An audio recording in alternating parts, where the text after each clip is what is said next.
Welcome to this week's episode of Campbell and Jones Meet the Monsters, the podcast where we chart the cinematic legacies of the great monsters. I'm John Campbell. With me, as always, Brendan Jones. Yes, I am with you. I am with you always. Because unlike certain people, I haven't been impeached once. Nay, not even twice. You put that on your business cards. You say, yeah, it says Brendan never Jones, impeached. never impeached.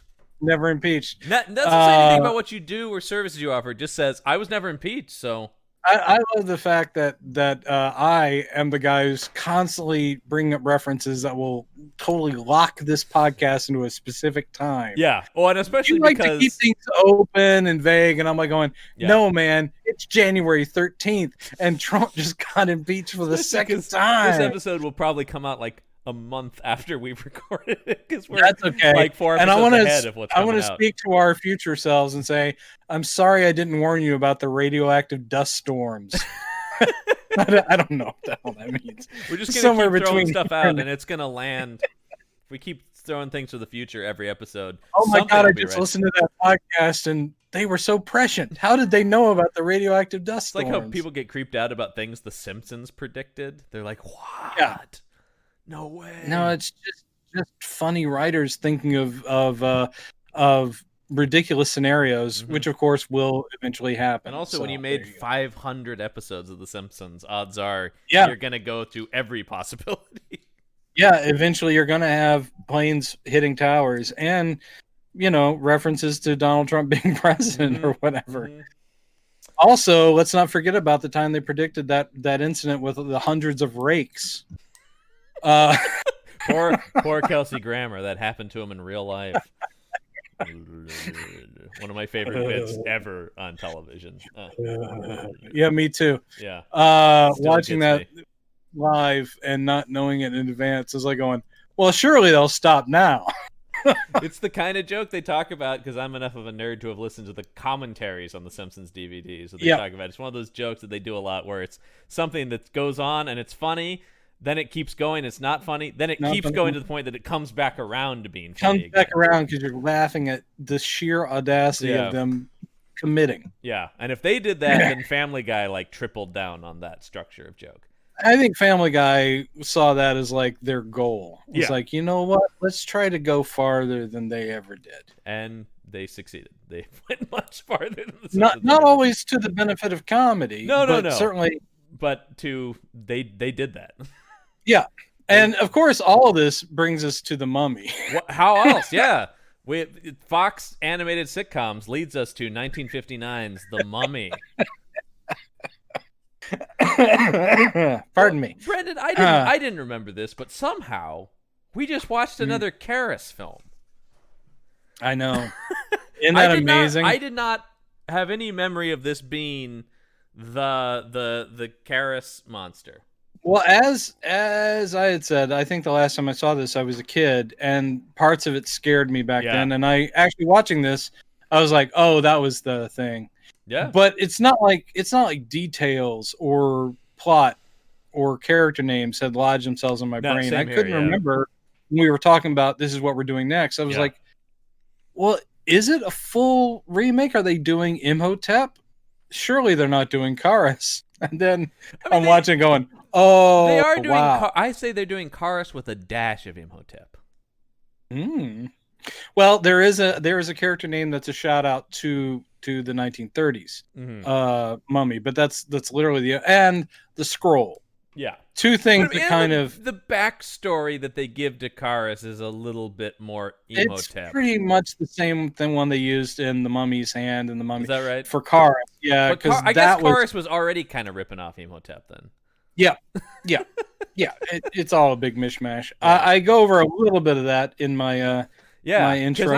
I'm very curious to hear about how this came to be, because we're no longer in public domain stories. We're in firmly Universal Studios characters, which is actually, I think, part of the problem with this. But it is also, as we've stated, the thing that set this apart from the previous ones is Universal's tacit nod. That's how this movie got made.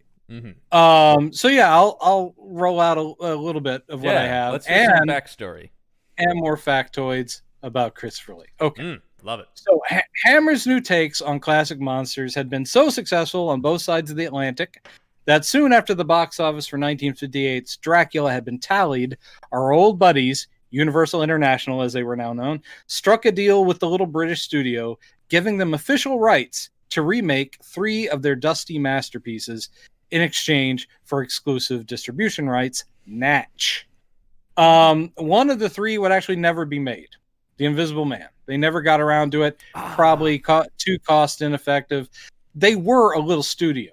Their effects budget was probably not even up to 1930s Universal standards. I'll say, watching this one, I was like, shit, this one's kind of the ambitious one of the bunch. This is the ambitious one, but it also really shows the seams. Well, that's what happens when you start reaching. Yeah, I'd say their budget's very clear in this one. Another of the 3, The Phantom of the Opera, they would not actually get around to doing until 1962, and we will be talking about that one. But the last is the one we're talking about today, 1959's The Mummy. For some reason, which is actually not very clear, and I'll tell you what Jimmy Sangster had to say about it, but for some reason, our team of director Terrence Fisher and writer Jimmy Sangster chose not to revisit the Karloff original, but instead loosely combined and adapted the first 2 films of Universal's Karas series, The Mummy's Hand and The Mummy's Tomb, using character names, relationships, plot points, and pacing is my little snarky barb.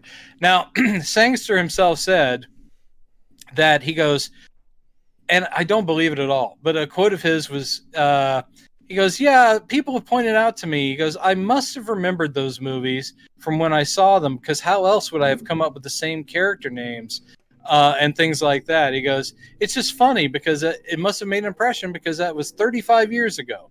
And so I don't know when that quote was. I'm sitting there going, no, when you wrote this script, it was certainly not 35 years from when those movies also had aired. But this was part of the Universal deal. I don't know. They couldn't have sent over a videotape or maybe an early one. But he has to have had access to scripts because there's no way that you would have just blithely stumbled on all these character names from across 2 different movies. I mean, maybe Karas, but like Banning and stuff like that. Stephen Banning and his son John. Yeah. So that's Mummy's Tomb is John, and Stephen is an old man in the second one. Yes, I recall.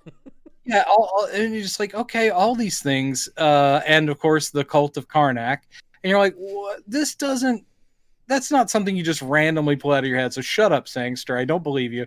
You sat down with those scripts and you cobbled this together. I could never figure out why these ancient Egyptians were worshiping Johnny Carson in a turban. I just don't. I don't. Because he has amazing mental powers. You give him 3 random things, he'll give you 3 random things, and you'll open the envelope to find out their comedic connective tissue. And Ed McMahon will die chuckling about it.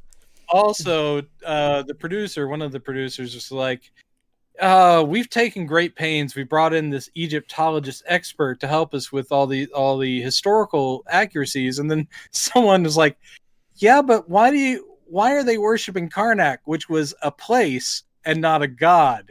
And then the producer goes, oh, who cares? It's a mummy movie. Basically, the producer's like, no one's going to look that up.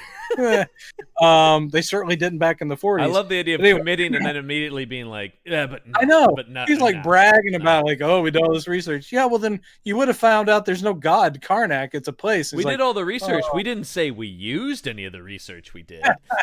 I could show you folders that we never opened, but I could show you those folders. We had just amassed info.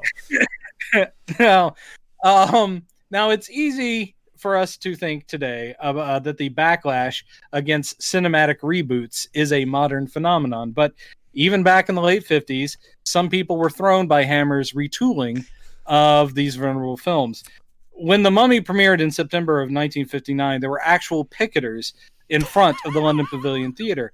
They weren't there to protest the arbitrary alterations to the original films, like the shift in location to England or the time period to the late Victorian era, but primarily the lack of any character analog to Wallace Ford's indelible Babe Jensen. While father and son archaeologists heroes Stephen and John Banning appear in Hammer's film, there is no low-rent Lou Costello cracking wise in Brooklynese. One protester at the opening was even dressed in hula gear and holding a sign asking, "Where's Poopsie?" I'm really sorry. All right, that didn't happen. Of course, I apologize. I just felt like walking a long way for a bit, so I did. Poopsie? And I needed the exercise. Yeah. So there you go. Yeah. Long way to bring up the fact that one thing that didn't make it to this movie was Babe Jensen and his love of Poopsie. The brilliant character that was. And where was a foreign and or Ford cameo? That's true. They were still alive. They could have shown up in the background in Victorian garb. Mm-hmm. Hey, Steve, I don't feel comfortable being here. Why are we stuck in England again? We gotta get out of here. This podcast is nothing but us being disappointed by those guys not reteaming time and time again. Absolutely. The Ford and Foreign comedy legend. So Hammer's The Mummy was another hit for the studio, actually doing better worldwide than had Dracula. Though most likely not on merit, but we'll get to that. Oh, I'm not getting in early digs. I'm getting in early digs. I think you and I have different feelings about this movie. I was disappointed with me really enjoying parts, but I was disappointed overall. But we'll talk about it. I think it has flaws, is what I'll say. Okay. So, and as promised, since there's not much production info to relay, I have more factoids from the ridiculous life of Sir Christopher Lee. Yes. We will continue because there's so much. It's like over the course of these movies, I'll keep trading off. We'll do Cushing and then we'll do more Lee because both guys had interesting lives. Lee's was the nut jobbiest of them. Oh, Lee's, every time you learn something about Lee, you're like, no, really? I know. All right, here's one factoid one. All right. At the age of 9, Lee attended Summerfield School in Oxford, where he acted in school plays, though he lost all the good parts to schoolmate Patrick Macnee. What? Patrick Macnee! John fucking Steed himself. Yeah. The fact that they were classmates is awesome, and the fact that Lee himself was like, you know what, he always got the better parts, but he deserved them. Lee is like, yeah, no, Patrick was amazing. I'm like, yes, he was. Oh, love Patrick Macnee. I think there's room on this podcast for us to love not only Peter Cushing and Christopher Lee, but Patrick Macnee, who won't even be in any of these movies. I wish he was, though. I wish he was. It could only have classed up the joint even that much more. Christopher Lee has an Avengers appearance? Seems like Christopher Lee might have showed up on the Avengers. Oh, no, Christopher Lee. Yeah, absolutely did. Yes, he was in an episode. I see. Yes, absolutely. Yeah. I can't remember which one it was, but did it have the Never, Never Say Die from 1967. Never Say Die. Yes. Cute. He plays a character named Professor Stone. Of course he does, but yeah, I love both those dudes. Here's pull out my Avengers box set and watch that now. You should. Once in Paris on a summer holiday in his college years, which means actually teens for the Brits, he witnessed serial killer Eugene Weidmann's execution by guillotine, the last public execution performed in France. Of course he did. I just love that. That's 1939. And young 17-year-old Christopher Lee is walking around going, what's going on over there? And watches a dude get guillotined. Yeah. And then he said, how morbid. Yeah. He's like, well, thank God the rest of my life is going to be filled with puppy dogs and rainbows. Okay. Around the same time, during the early days of World War II, Lee joined the armed forces and volunteered before the UK actually entered the war. He volunteered to fight alongside the Finnish army against the Soviets, who were not yet allies. But the Finns relegated all of their British volunteers to non-exciting guard duty far from the front. So he was so bored, he decided to bail and join the RAF instead. But due to a condition with his optic nerve, he was never allowed to fly. Literally right before his debut flight, they discovered he had this issue, this problem, and they said, sorry, you can't fly. He's like, well, why did I join the RAF? So, bored again, he thought he might just join RAF intelligence.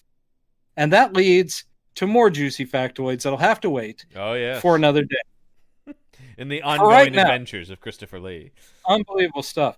Right now, John and I need to discuss that man's head-to-toe dirty pajamas. It's time to discuss 1959's The Mummy. But not before we talk about some of the advertising campaigns for this movie. Oh, why do we gotta? You always make us do this, John. Every time.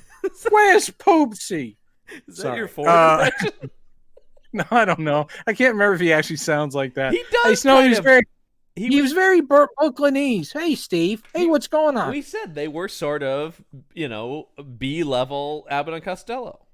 Yeah, very much so. Not funny, Abbott and Costello. You have a dry, handsome lead dude, and then you have the annoying sidekick who's kind of bumbling and stupid and always talking about, I want to get back to Brooklyn. Isn't like that at all when we come back to him older in the second movie. All of a sudden, he's real serious and worried about things.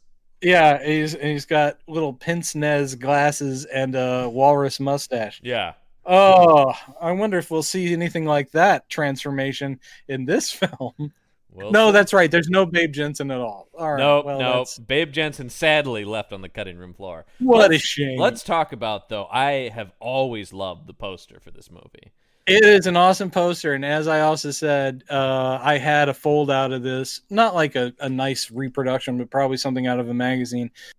Famous Monsters, but I had this up on my wall when I was a kid. Nice. It's a great poster that I have almost purchased a reproduction of a few times. You've got a foggy, sort of windswept looking desolate moor. Yes. You've got some bobbies in the background, one of whom is shining a flashlight, another one's firing a shotgun at the mummy, who is gigantic. Of course, it's all foreshortening perspective. But the best thing about it is the shotgun has blown a hole through basically the center of the mummy, and the Bobby with the flashlight, his light is shining through said hole. Looks really awesome. It's fantastic. You got good 50s horror font, The Mummy. Mm-hmm. It is promising nerve-shattering shock. Yeah, it's all new and in Technicolor. And then we have a terrified woman. She is a terrified woman from, again, what is probably the 1950s. You have a contemporary woman in a film that is, for some reason, really arbitrary, as I mentioned, set in the Victorian era. Mm-hmm. Mm-hmm. So this woman's out of time. All these movies are, though. Set in roughly Victorian era. You didn't have to. They felt they did, obviously. I think they wanted to keep that, that's the Hammer feel. Maybe so. Also, we already have sets built and costumes made from this era. You've gotten much closer to the reason why. So, yes, this woman... Two things can be true, Brendan. It's true. Very true. So she's terrified, rightfully so. It almost seems like she's reacting to the poster for the movie The Mummy more than... Right, because she's not in the picture. Well, she's sort of in the frame, and she's sort of... Yeah, she's not really, though. And then it's almost like, oh, I was walking by the theater and this poster terrified me. Yeah. But certainly is not Yvonne Furneaux, who's the lead of the movie. It never is. I don't think they've ever put the woman who's actually in these movies on the posters. Well, this time around, though, we have no representation of any of our stars because the Mummy doesn't look like Christopher Lee. The closest thing we have to a representation of one of our stars are these weird little pencil sketches of scenes we from had the movie. We had that for Frankenstein too. Yeah. These We've got one of the Mummy strangling Peter Cushing. Yeah. And then we've got one of... I guess that is Christopher Lee. Supposed to be as the priest. Lee as Charis in, Egyptian times at the burial of Ananka. Princess Ananka. I've heard that name somewhere before. I can't remember where. Charis. Yeah. And John and Stephen Banning. And Lamette Bay. Yeah, hold on a second. Wait a minute. And Isabel. Wait, did we already see this movie? We certainly did, but not quite like this. This ain't your daddy's The Mummy. It is not, and there's no. I mean, and look, maybe it's a low bar, but this is certainly. I will watch this 100 times again before I'll watch the Ford and Foran pictures. Oh, hells yes. Oh, and that we're in total agreement. I thought you were about to throw in Karloff. No, I would watch Karloff before this. No. But I'll still say my favorite Mummy movie is Brendan Fraser. It's okay, man. I'll still say I haven't seen that in a million years, and I look forward to revisiting it 10 years from now or whatever. No, and I know that it will invoke joy because of its pulpy trappings, and it did back then, and just the likable leads, just the chemistry there. I was so thrilled. I just read the other day that Brendan Fraser's going to star in Darren Aronofsky's new movie, and I was like, "Fuck yeah, 600-pound man." I don't care what it is. Just the idea of Brendan Fraser name above title makes me happy. I love that guy. Actually, me too. I love that guy, and I'm glad that he's gone through whatever he needed to go through to finally come back out into. He's done it the right way. He's been building up. He's been doing supporting roles and stuff. He's great on Doom Patrol. He is, even if that's not him walking around in that suit. He brings a lot to it though with the voice performance. He does indeed. So ends our brief Brendan Fraser cast. But I love that guy. Yeah, I thought he was a little unoriginal with his name. Other than that, I've always liked him. No, for a long time, another Brendan. I was the only Brendan for a long time, and then he becomes famous. There weren't a lot of famous Brendans up to the 90s, were there? There was a like, I don't know, a decade after I was one of the weird Brendans. Suddenly it became popular again for some reason.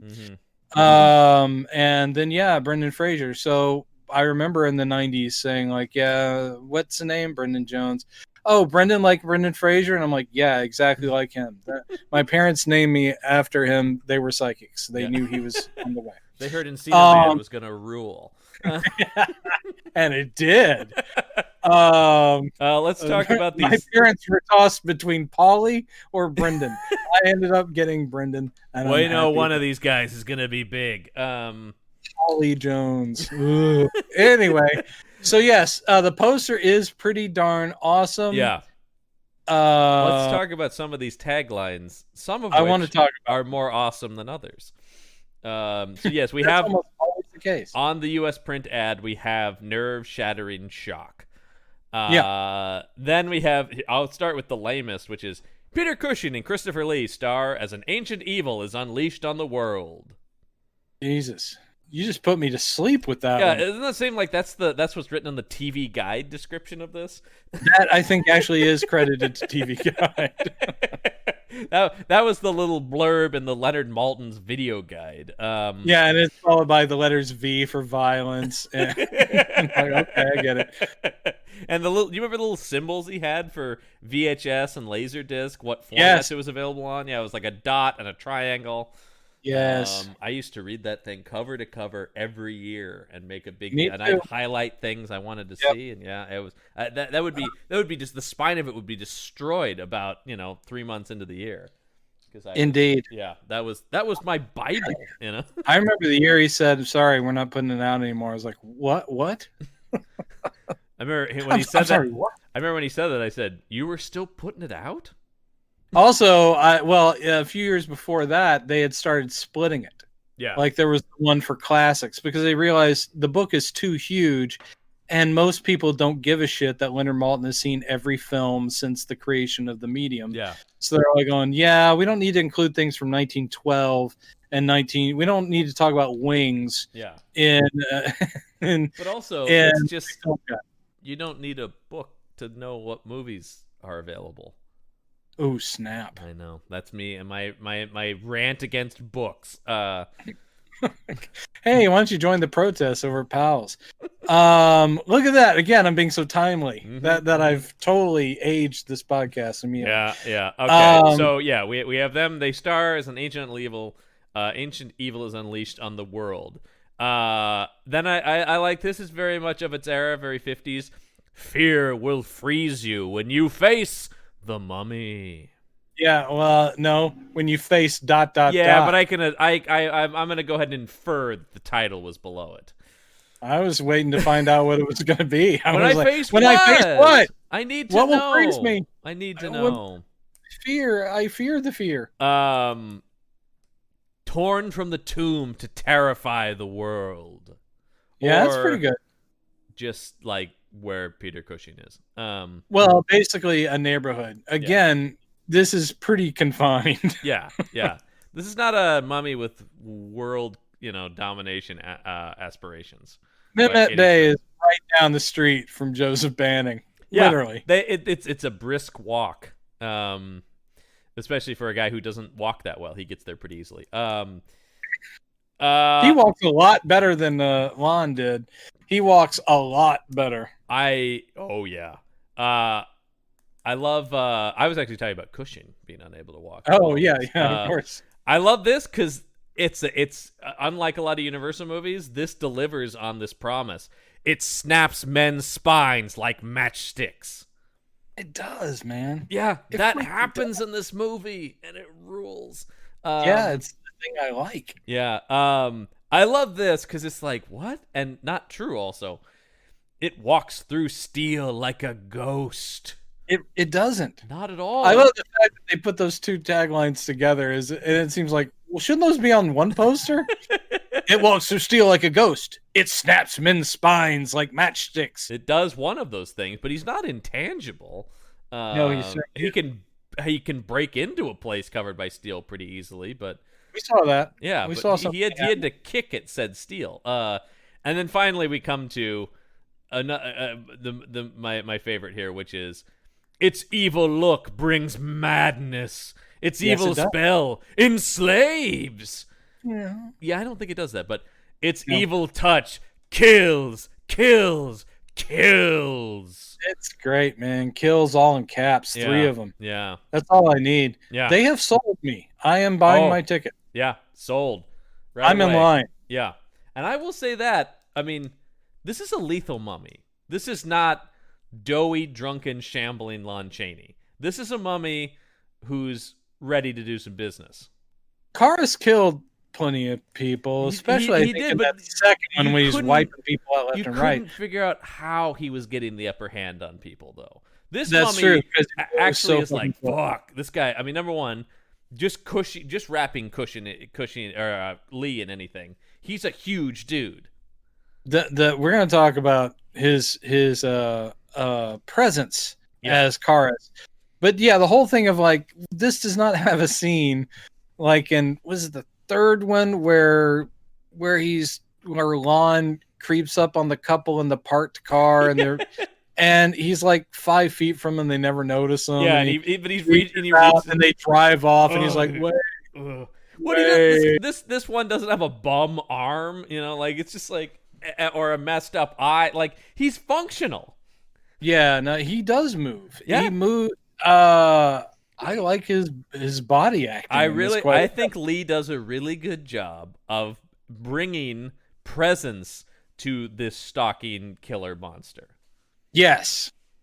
It still is sad that more isn't asked of Christopher Lee, but I'd say he's above what's expected of him in this part. Yeah, a lot of my problems we'll get to it, but I mean, a lot of my problems with this are if you're going to, Universal says, sure, take a whack at it, and you're like, all right, I'll take bits from this movie, but things I don't understand why it decided to copy, and that's where I would love to have a chat with Jimmy Sangster, who I do think is amazing, and I love that guy. Absolutely. But he was cranking this shit out. He was writing half the movies Hammer was making. He's written all the movies we've watched so far. Exactly. And Terrence Fisher's the guy directing all of them. Which I love, because it's like, hey, what are we doing next week?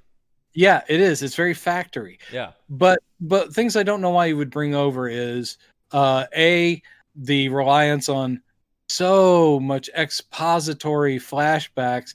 All right, that's my biggest hit against this movie. We'll talk about like that. I feel like the middle of this movie sags. I feel like the beginning and the end of the movie, particularly, I think this thing finishes really strong. Yeah. Agreed. But also why you would bring over the idea of Karis once again being silent and being essentially a tool, essentially being, a thing that you send out, Yeah, as in you although are my weapon. I think they handle it better here. It's more interesting than Cheney, and we'll get into that. But if they had done Imhotep, what a gift to Lee that would have been. Yes, indeed. Because Lee has the acting chops to pull off an Imhotep performance. I do like a mummy that stays a mummy because, the whole thing with Imhotep is like, wow, he's a mummy for all of 5 minutes. And then he's withered old guy who's been unwrapped. And he's like, I'm talking and I have motivation. And also the mummy design here is better than original Karis. I like the caked on mud and dirt and the I mean, I think they spend a lot of time, and rightfully so, and it looks good on the way the head looks. The problem is that it doesn't really match up because, again, he's a guy in a one piece. Again, the mummy suit isn't wrappings around a body. That's it's true. This. So I'm like, guys, come on. I know it's a lot of work, but unlike one of the things I do, and it goes back to the face. One thing I do like that, unlike paying Lon Chaney Jr. whatever you're paying him, and then wrapping him in a mummy costume that could be anybody. This is Christopher Lee. This is Christopher Lee, and again, there's the physical presence of this mummy is a welcome change. Yeah, and I like the way he played it, and you can see thought is going into the way he decides to move and emote. And he doesn't quite get to Karloff levels of that kind of eye emoting, which was a Karloff thing. But it's there when it needs to be. When they need him just to be this stalking, killing thing, he's pretty awesome. Yeah. When he needs to plead or think, and all he can do is use his eyes, it's good. It's very good. But that's why I keep saying it. Christopher Lee is not to the height that I know Christopher Lee is as an actor yet. And I feel bad for him a little bit. Though I do know that in between these movies, he and Peter Cushing both have had meaty parts, a lot of dialogue in other Hammer films, including Hound of the Baskervilles they've already done, and The Man Who Cheated Death. That's in between the movies we're doing here. Lee's really good in Hound of the Baskervilles. I mean, as is Cushing, but I'm saying like that is a good Lee part in that. Yeah, and Lee isn't bad here. It's just that in fact, like I said, I think he brings more to it than most actors would. Yes, and this could have just been a stunt guy. The flashback, sadly, is again mostly just I am a priest saying mystical priest stuff, all in this tone, and occasionally I'm going to look at my beloved and go, "Oh, but I can't say anything to you because you're dead." But I'm still talking to Ra and Osiris. And you're like, okay. And Karnak of the Inhumans. See, he can find the weak spot in anything. Mm-hmm. All right, I've got both Karnak references I had. That's it. And you're done. The Cult of Karnak. It's apparently either to a Marvel Comics character or to Johnny Carson. When's Johnny Carson going to be in one of these mummy movies? He doesn't make it to any of them. At most, he's in a Get Smart episode. Just keep on moving. All right, let's dive into the movie here. We open with a title sequence set against paintings of Egyptian scenes. The score tricked me, and this is what I'll say about it. The score tricked me. Here at the very beginning, it's very sweeping, and it's exactly what I want. It's vaguely tinged with the sort of mystical kind of Far East. Well, they're doing their thing. They're like ancient Egypt kind of thing, and it's all booming. But later on, the score is pretty bad. Here at the beginning, take much notice of the score beyond this opening sequence. During the flashback sequences, the whole flashback sequence, which Cushing narrates, and then we have Lee doing some of the priesty talk. I'd be lying if I said I didn't mentally check out for parts of. Ooh, the whole thing felt like a film strip, or like a thing you would have seen in school, like an education film about 100%. ancient Egypt. Yay! I'm glad you did some research, guys, but you have to come up with a better way to present. We'll get to that, but that's like I said, that to me is the biggest. Like, I mean, I was going like, this is still going. I know. And I have few notes because I'm like, what do I don't need to write any of this down. You don't. But yes, right off the bat, we get it's like the Mummy, and you get sort of hieroglyphic-y kind of paintings of ancient Egypt. Yeah. And we open then on a dig site, and it's clear, they make it clear from a title card that it's 1895.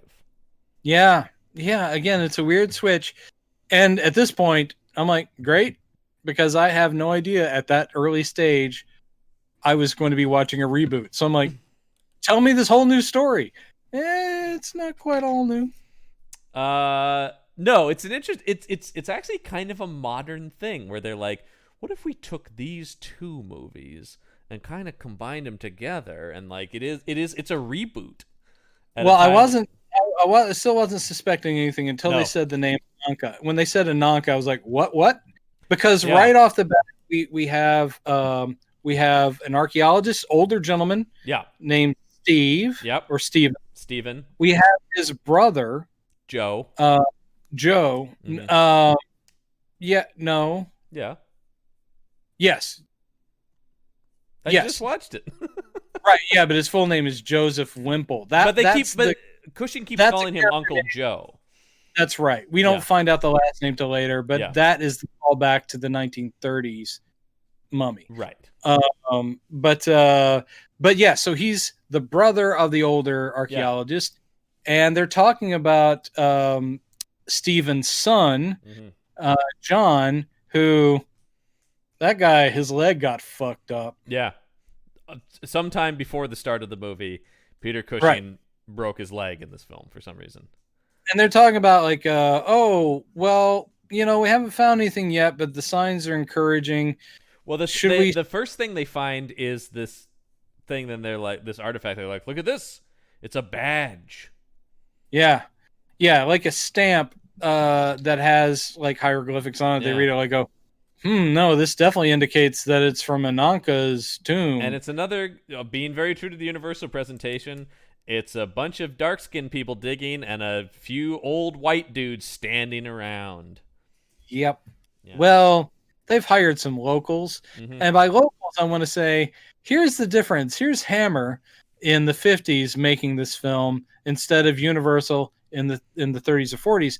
Universal in the 30s and 40s, we need Egyptians or Arabs, then by all means, they'll all be Hispanic or Mexican actors that are locals. Yeah. And same if we need Native Americans. Yep. Because we might have a few, but mainly it's going to be Hispanics. So here, we need Egyptians. Who do we have? Well, we have some African gentlemen. And we also have, of course, Indians. Yep. As in continental Indians. So you're like, wow, just, again, dark skin. That just shorthand. Same thing. Okay, same thing. We've got different, but the same. And the white guys in charge here, the archaeologists, barely acknowledge these workers. Mm-hmm. I think they did a better job even in the Universal films of them like saying, "Hey, Ahmed," or whatever character name is like, Effendi, we da. These guys aren't even talking or looking at these people who are digging for them. It's just like ooh. They're complete non-characters in this movie. But here's something I love about this. This is Hammer doing their best. It's Egypt, the Valley of the Kings, and it's a soundstage. It is so. And it's like it's clear that this is the absolute limit of how big a thing they could build in the soundstage. So it really is pretty isolated to this entrance and not much beyond it, Well, they do a lot of greenery and they do a lot of sort of hillocks and things like that. And I'm like, well, yes, of course, there's vegetation in the desert. But if you've seen pictures of the Valley of the Kings, that area of Egypt, it is flat. There's really not that stuff. And this is just them going, look, guys, we cannot just show you the scrim that we have back there. At least for Universal, they could go to, there's plenty of deserty areas around LA. Los Angeles.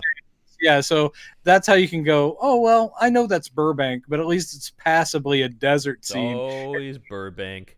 Here in lovely Studio City. Culver City and Burbank is anywhere you need it to be. Yeah. But yeah, here it's pretty obviously a soundstage. So I'm like going, good on you, Hammer. I'm buying it. Well, sure, it's Egypt. That's what I thought. I thought, you know what, though? I applaud them for trying. They're trying to move a little bit past their normal aesthetics. They're trying to be a little bit more ambitious. When they're sifting through the sand and digging, you can tell that there's literally maybe 1.5 feet of sand that they've dumped there. Yeah. And they're being very careful about it. When they turn it over, it's like a different color, like going, yeah, because that's just the dirt underneath the layer of sand too. I love it. Hammer's doing the best they can with what they've got. No, again, I'm still on board. I find it very charming. So they go. Here at the beginning, the debate is about, should we send John back to get his leg fixed? Yeah. Before we dig on to find the tomb. Well, they're about to break into the tomb, is what they've said. They're on the verge. They go to him and they said, yeah, well, what was it going to be? It's going to be 5 days, probably, if you go back and get your leg set. But if you don't do it, then your leg's probably not going to heal right, and you'll be limping for the rest of this movie. And Peter is like, I don't fucking care about my goddamn leg. I've put so much into this. I'm so excited. Again, let's do Cushing's it. on board. Oh. And his dad, Stephen, the archaeologist, who we still don't have a last name for just yet, is saying, like, well, it's his decision on getting his leg fixed or not. And John's like, fuck my leg. Let's get into that tomb, yo. This is Felix Eilmer as Stephen Banning here. Yeah, as Stephen Banning, not Steve. Yeah. Well, because he's an older British gentleman, so he's Stephen Banning. It is a strange thing to think that this is the same character that Foreign played, Dick Foreign. I know. It's like, is this guy now? All right. And this guy, Felix Eilmer, he was in the Laurence Olivier Macbeth. He played Polonius. Yeah. And he did Ivanhoe with Robert Taylor. And he did Beckett with Richard Burton and Peter O'Toole. That's a really good movie. Yeah. Yeah. No, he's, huge career. He was in Major Barbara. Oh, Major Barbara's great. He is just one of those guys, and you'll see him, and you'll go, yeah, he's been in a million things. Hammer did get solid character people. And it also got Eddie Byrne. We'll talk about him later. That guy, Jesus.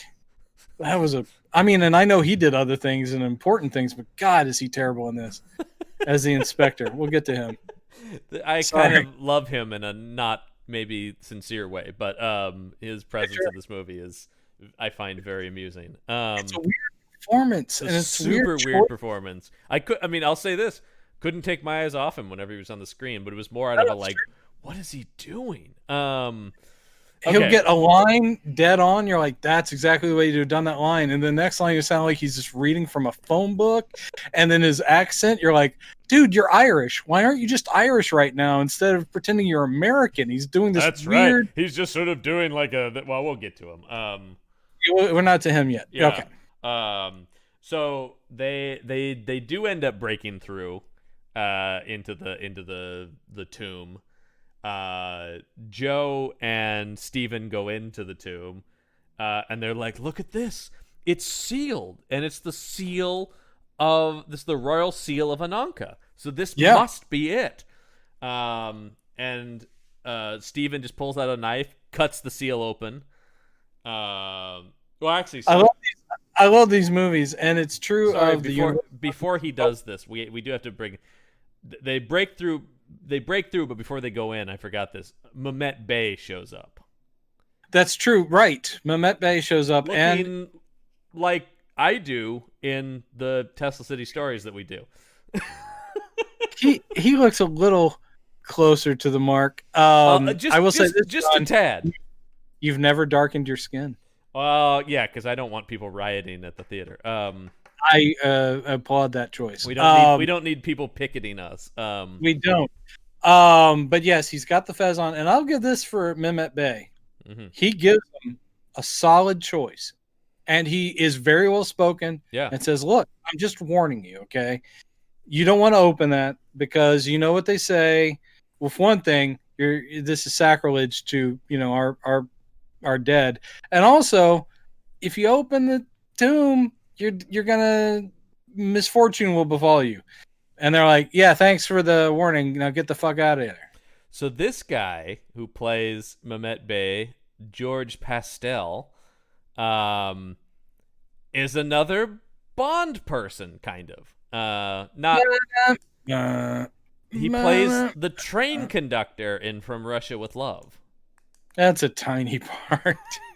I mean, that's an iconic scene, though. I mean, that fight between Robert Shaw and Sean Connery on the train in From Russia with Love is awesome. It is. It's unbelievable. And the conductor is such a vital part of that scene. He is. But we'll move past that to say that he did All aboard? I need to see your ticket, sir. That wouldn't even be him, would it? He'd just be like, moving out. But he did do 4 episodes of Doctor Who in 1967. He was in the Tomb of the Cybermen 4-parter.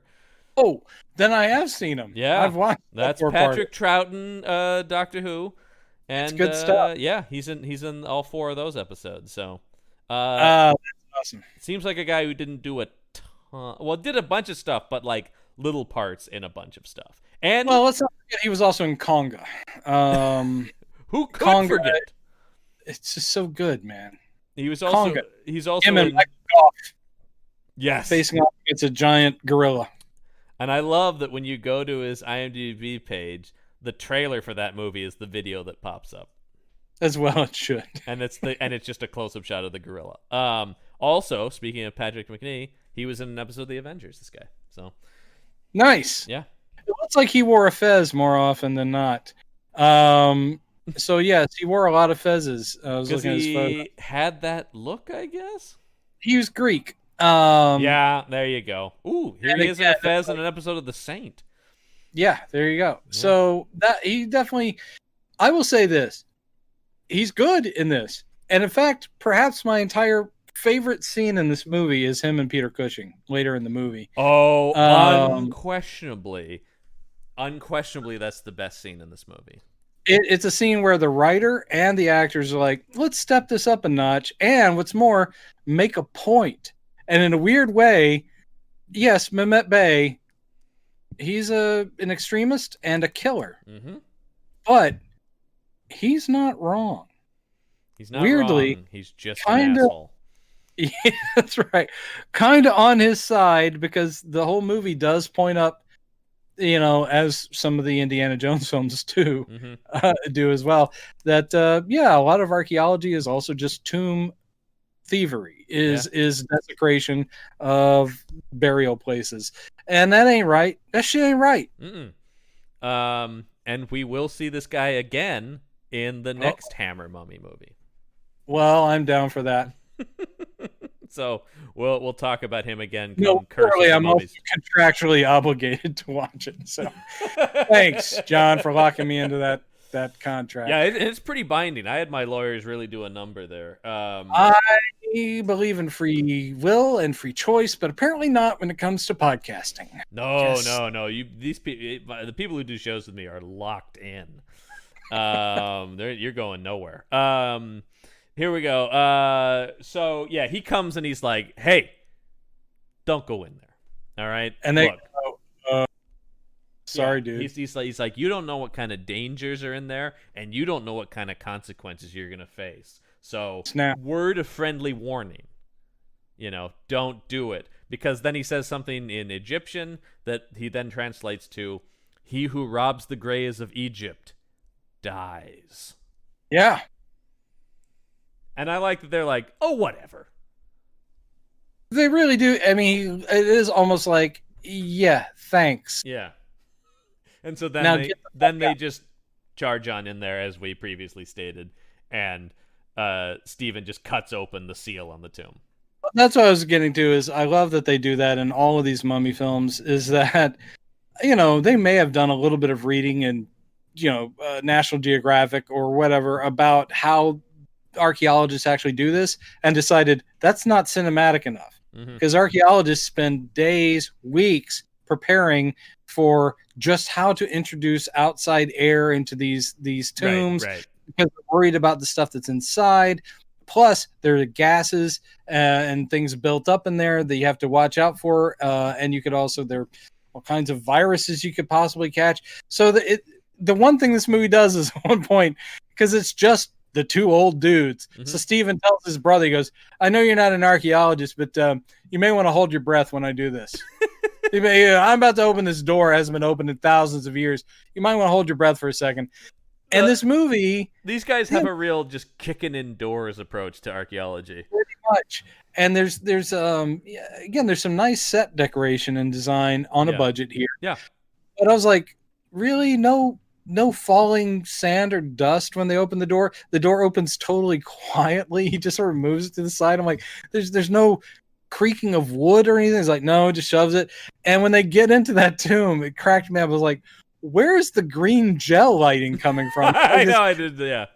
I know it's good horror movie atmospherics, but you're like, this is a tomb under the earth. Yeah. Where's the light source? Yeah. And how is it getting this brilliant green glow? We didn't get any scene of when they were burying her earlier where the Egyptians are like, and we're going to put some green accent light in for a nice kind of vibe in here. Where are our Klieg's? Yeah. Where are our Klieg's? Okay, put the Klieg's up in there. Yeah. Oh, this is going to be nice.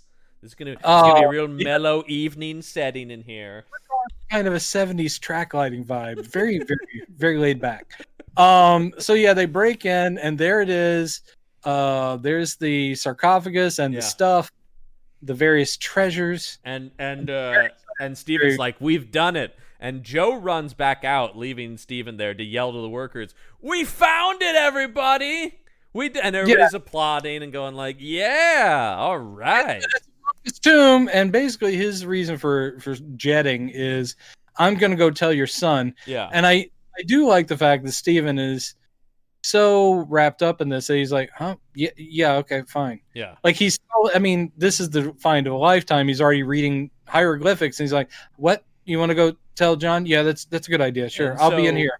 As Joe goes to tell Cushing and announce to the workers, Steven stumbles on pretty quickly to the scroll of life, cracks that sucker open, sits down and starts giving her. This is the only time you do get falling sand, by the way, is when he pulls the scroll of life out of the wall. You see some sand fall in a very controlled and small manner. Well, the scroll is in that little alcovey thing in that little box, and the little box is also the trigger mechanism for the door. The hidden door. Yes, behind we see the door open, but we don't see anything beyond that. We don't see anything. This is the movie trying to be like, we're just teasing it. I don't actually really understand this choice, because then we see this later, and it's like, that's a weird, like, non-linear decision that is just odd. Yeah, what are you, Tarantinoing this thing? So because we do return to the scene to see more in depth what happened, even though it's pretty easy to figure out what happened. But anyway, when they show it, I'm like, that's kind of what I thought. The door opens, so we don't see anything. We just hear from the outside. Yeah, well, because Joe has reached John and he's telling him we found it. And John's like, that's amazing. That's so great. If only not for my goddamn leg. He's pissed about that. He wants to, but he's like, that's awesome. And then they hear Steven screaming from inside the tomb. Yeah, at which point, Joe, Uncle Joe, and I can't say that without thinking Petticoat Junction. I was just about to say, Uncle Joe, he's moving kind of slow, although this guy... Oh my God, nicely done. Yeah. I was like going, that's a reference John won't get, but of course he did. I did. Well, a childhood spent watching Nick at Night and TV Land. That's Uncle Joe. He's moving kind of slow at the junction. Petticoat Junction. So Joe moves, and then John's like, well, fuck my gammy leg. Yeah. He hops up, and he hobbles at a great speed. That's his dad screaming. Yeah. And they get in there. And don't worry, audience. Steven at this point is still alive. But he's basically looks like he's kind of passed out on top of the sarcophagus, and he's babbling like a maniac. Yeah, his eyes are open. He's just going. Which I gotta say, it's not quite as good as the guy in 1932's The Mummy. For a little walk. Yeah, that would have been awesome, but we didn't get that. No, this guy's playing it more subtle. I like this approach though, of just being like. Yeah, he's not even saying words, so they don't know anything about Mummy yet. No. And so then we do some kind of time lapse. And we cut to it's months later, and they're clearing up everything at the dig site, And Joe goes up to John and is like, "We sure we got everything out?" And he's like, "Oh yeah, it's all good. We've shipped everything back, and we're just taking last looks now. And don't worry, we've wired the entrance to the tomb with explosives. So this I don't even understand. John does say one thing where he goes, I've been an archaeologist now for 20, 30 years. He goes, I've been in a lot of tombs, but none of them have felt as wrong and evil as this one. There's something evil in there. I felt it," he says. Maybe that's why the archaeologist decides that instead of preserving this site for future, he's like, nope, nuke it. So it's been emptied of all of its goods, and fuck Egypt, the country in which this exists. We're blowing it up. Folk. Yeah, so they do. He just gave a middle finger as he was leaving the country the whole time on his way out of there. It was really... It really is implied that that's what he was doing. I mean, I will say this is not inconsistent with the character we see later in the movie, who is just quick to grab a gun. He's blowing shit up. This is action hero Peter Cushing, no question about it. It'd be great if Joe was saying, "They're going, John, you can put your finger down now. We're safely on the boat now. We're heading to England. You can't even see the land anymore." No. They need to know. They need to know how much disrespect I have for their country. And their culture. Take that. Anyway, also he has a letter from Isabel that says, my father's in the sanitarium. He has been for the last 6 months, and they're saying he's going to be like this forever. Probably he'll be a Babylon maniac the rest of his life. It's like, wow, that's really too bad. It was like, well, they do say if you're not fixed in 6 months, you're probably going to be that way forever. And you're like, yeah, guess so. Yeah. Guess Dad's a nutter. Thanks, Uncle Joe. Let's head back to England. They're just wrapping everything up here. They're like, Dad's crazy. Yep. We blew up the thing. Oh, because they blow this thing, and they're out of there. Cushing's last fuck you to Egypt, and Hammer was also like going, dudes, we need to minimize the time spent on that. We better be out of there in 10 pages, Sangster. yeah. So we spend very little time in Egypt. We are, as we do in almost every Mummy movie. That's true. Again, the original is probably the one we spend the most. No. Well, no, they're in the Cairo Museum. They're just in the city of Egypt, so it doesn't really have that Egyptian desert feel. Once again, it's not until we get to Brendan Fraser that we spend the whole movie will be in Egypt. Would you stop bringing that up? Write your little fan letter to Brendan Fraser later. Okay? Oh, I have. Yeah, he's told me to stop actually sending him letters. Dear Mr. Fraser, nothing can come between us. I will follow you to the ends of the earth. No restraining order will keep me from expressing my love to you. It's just a lot of Chris Farley type stuff. I'm like, remember when you shot the mummy with your pistols? That was so cool. So cool. Remember when you cut that mummy with a sword? That was awesome. I do. I remember that. It was great. So they he says there's something evil in the tomb. They blow it up, and then we go to Mehmet Bey, who for the first of about 50 times in this movie is praying to Karnak, and he says, Karnak, give me the strength, and I promise you will have the revenge on those who have defiled your, resting place here, or whatever, your sacred tomb, and the whatever. It's just like he says, I will find. And he said, I'm going to go into what's left of this tomb, and I will find the instrument of revenge. He said, it's going to take me years to put this together, but don't worry. A long time, but don't worry, I'm doing it. Yeah, this is on. This is what you want, right, Karnak? No. I will say, again, early days in this movie, please, more of that. That's good. Yeah. But yes, by the fourth time, he's invoking Karnak and saying priestly gobbledygook. I did have that thought. I'm like, must he do it every time they go fight somebody? It's like every time he's like, Karnak. Yeah, can't he just be sitting in a chair and just lean over and go, Karis? Yeah, go get the other guy. I wanted to hear Karnak be like, just take care of it yourself. Yeah. I have other business. I'm busy. Anyway. Jesus, it's not like I live, breathe, sleep Karnak, all right? That's your gig. Look, Karnak is what I do at work, all right? When I'm home, I'm just Bill. Leave me be. Leave me to my stories. So then we cut to England, 1898. So it's 3 years later. I think we only established it was 1895 at the beginning of the movie, so we could establish it's 1898 now. Because they have put no year on any of the other films we've watched. It's never in a title card.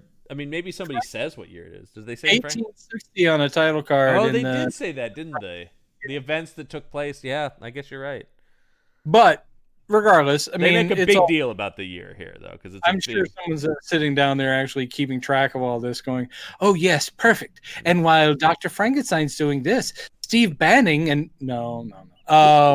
Somebody's got the timeline of the Hammer movies. I would love if Sangster was an early fanboy and going, no, this is my shared universe. Yeah. But I guarantee you, he had never entered his mind. Well, because then we get the Endgame movie where Peter Cushing's playing like 4 parts and all. Yeah. You look familiar, as do you. That doesn't happen. But yeah, now we're in England, and wouldn't you know it, John Banning has a limp. He sure does, and Cushing limps around this whole movie, which is... He does a really good job with that limp, though. He does, but it's like, why? Why give the main character that? Just to have something? Maybe. I thought it was a way to try to make him less or more vulnerable and less of a action hero guy. He still kicks a lot of ass, though, and manages to move around and fight pretty well. Also, all I can think is this some sort of weird meta commentary because their mummy isn't, dragging a leg behind it? Oh, yeah. This time it's the archaeologist who's like going, I really did fuck up my leg. This bum leg of mine. I would save my wife, but this is a bum leg. It's really aching today, so I can't get involved. So Stephen has been summoned to the sanitarium because the doctor there is saying, or John has been summoned because Stephen has been asking for him. And he's like, what? He's not just babbling like a madman like he has been for the last 3 years? Like, no, he seems to be an improvement, but I warn you, this could just be temporary. But anyway, yes, he's asking for you and he wants to talk to you. Yeah, he didn't even know he had a son for a long time, and now he's asking for me by name. Well, all right. And I like the way that Cushing goes in here. It's been 3 years since he's had a conversation with his father of any note. But I love he just comes and goes, hey, Dad. Yeah.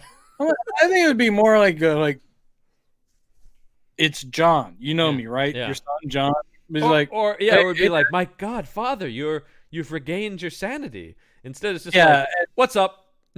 And he's like, oh, you look different. It's like, well, it's been a few years. Yeah. It's crazy how time passes. I also like how before he goes in there, he says to Isabel, like, I better go in alone. Your delicate constitution as a woman couldn't handle whatever's about to happen in the sanitarium. So you stay here. There's a lot of you go hide, you stay here in this movie for Isabel. There is... It's delivered well because Cushing's awesome, but that whole bit about like, I have never commanded you to do anything in our lives. Yeah. But I am telling you to go upstairs right now. I am ordering you to go upstairs. I am ordering you, please. Yeah. And it's like, oh. Well, keep in mind, John, it's 1898. Yeah. He was actually an incredibly progressive and kind husband. Yeah, he did say please at the end after he ordered. Yeah, I order you. Please. Yeah. I said, and then when she won't go, he's like, I said please. What more do you want? That's literally the most you can ask of me. That is literally the magic word. Yeah. I've heard it referred to as the magic word. You have to do anything I say if I say please. That's how that works. That's what makes it magic. So anyway, Stephen goes, I have to tell you something. I have to tell you about the mummy. And he's like, the mummy, she's in the museum down the street. He's like, no. The mummy I unleashed. Yeah. Yeah, I brought it to life, and it hates us, and it will kill us.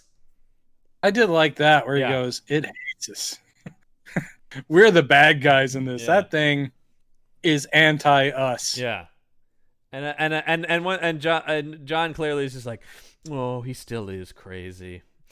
Yeah, he's so completely dismissive. Now, granted, yeah, that sounds like crazy gobbledygook. Yeah. But he gives it no consideration. No. It just goes, oh, well, he's nuts. I do like when John leaves here, and then Stephen, almost kind of to the audience, but like quietly to himself, just goes, "The mummy is released again." Yeah. Yeah. It's good. Yeah. That's good. He can feel it. He can sense it coming, you know? Yeah. We then cut to what I now am starting to realize is just going to be a Hammer staple, barflies. I hope that, well, what am I talking about? There's going to be a scene like this in every movie we watch. There's got to be guys going, you know what I think. It's comic relief. It's always like, what are the lower class guys doing? Well, they're getting drunk and talking about some job that rich people have given them. Yeah. That's all these things are. I think we should go and deliver this. Actually, these guys are Irish, aren't they? So they're like, oh, they're all just sort of drunk Irishmen. And they're like, do this for the rich people that want us to do it. The man that hired me to take this cart full of his thing is like, well, what's in the crate? Oh, he said Egyptian relics. Ooh. Yeah. Anyway, let's polish off these ales and then go about our business. And they do. They do, and then they're drunk driving their cart around. They're being very irresponsible with their cart. Yeah.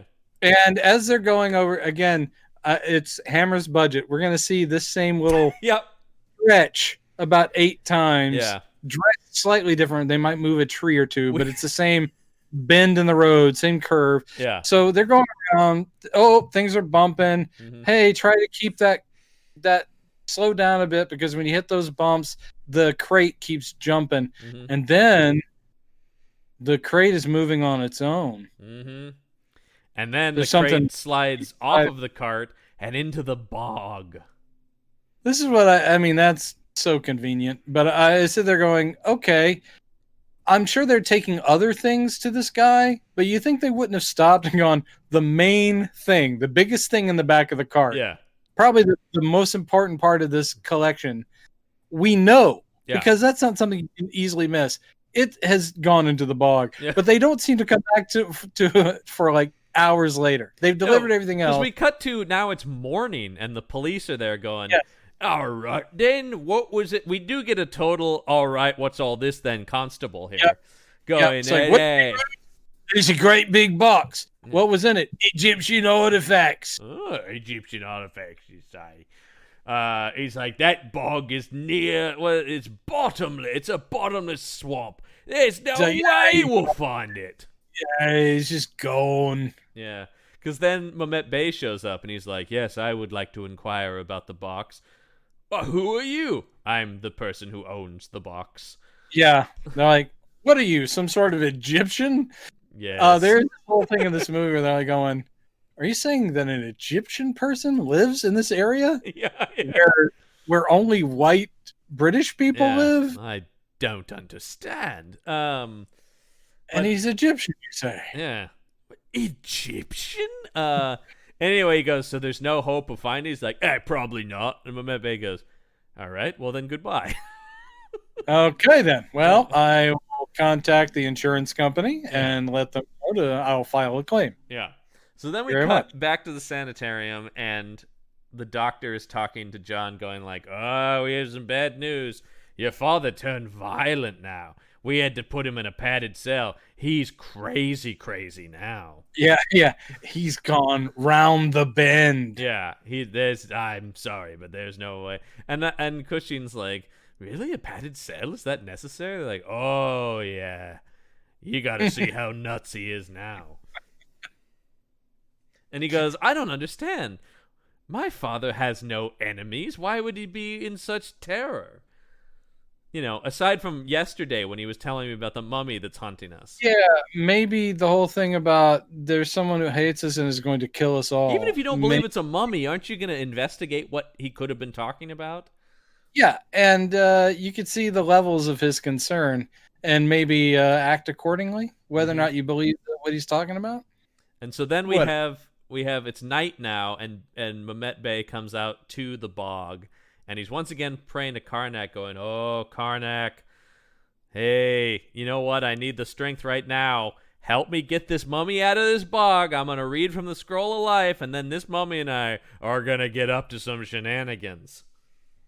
That I didn't expect you to have written down the exact dialogue. That's pretty amazing. We're going to get up to some stuff, man. Whoa! Yeah, I was surprised at the use of the word shenanigans, but indeed, he reads from the Scroll of Life, and this is a pretty good scene. I think this is very similar to, well, not similar to, but I keep thinking, is this sort of a callback to maybe Mummy's Ghost, where Karis is what's her name is the reincarnated Egyptian princess Ananka does that awesome birthing out of the swamp scene, which is probably the only good thing in the whole movie. Yeah, I was just going to say, the only good scene in that movie. Yeah. That was legitimately upsetting, like the way that was played and stuff. It was actually like, ooh. And she just brought it because Ingrid Bergman was watching. So better impress Ingrid. I know I would have been brought up my game if Ingrid Bergman was around. Yeah, I would definitely have said, more mud, please. Yeah. Because I'm going to show this. I can handle it. I can handle it. No problem. Put the mud on me. But this is pretty sweet. This was shot at Shepperton Studios, by the way. All the rest was at Bray, which is Hammer's studio. But the swamp scenes, they needed Shepperton. Yeah. But we don't have a swamp around. They did not have a swamp. But yes, here is Christopher Lee, all 18 feet of him, rising out of the swamp and not doing. I mean, he does the jerking of I haven't walked in centuries, which I thought was a nice touch. It's a nice touch, but he's not sluggishly Lon Chaney Jr.ing. He's jerking to life, and he's powerful. He stands straight and tall, and you're like, Jesus Christ, he's gonna fuck shit up. A slimy, mud-covered mummy, pretty awesome sight. Yeah, and I will say I did go online and look around for Christopher Lee mummy action figures after watching this movie. I could not find any, but I really want one. They have to exist, or at least model kits. Model kits, I think, yeah, but I'm still trying to find a proper statue or figure. I understand. Because I have been looking at the Van Helsing and Frankenstein ones that are out there. Oh, nice. Yeah, those are both really good. They're a nice bust of the Cushing characters. They look a lot alike. They look surprisingly alike. Yeah, I want them to cross over so they could call that out, like that Crisis on Infinite Earths crossover on the CW where Brandon Routh plays the Atom and Superman, and there's a weird point where they go, "Why do they look alike?" I don't know. Multiverse. What are you gonna do? It's like, did we have to point it out? I guess.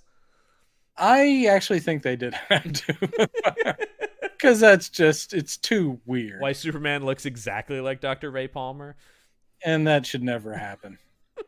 We all know that if anyone, he looks a lot like Bruce Wayne, because occasionally they will swap places with each other. Yes. They look enough alike that they can kind of, with a little makeup, pass for each other. I was like, in the Silver Age, they did that several times. I always liked when Alfred put the bat costume on the 66. That I always loved. That I loved. Well, I loved it in the comics too. In the comics, they didn't try to, obviously in the TV show, they couldn't draw it different. In the comics, he all looked like Batman. Yeah. I guess it's adding in that suit. I would love in the TV show, the little mustache on him. Yeah, this skinny little elderly British guy, and then they put him in the Batman outfit. I hope they paid him extra on those weeks when they did that. It would always just be like Bruce Wayne going, "Look over there, see, it's Batman." And he's waving.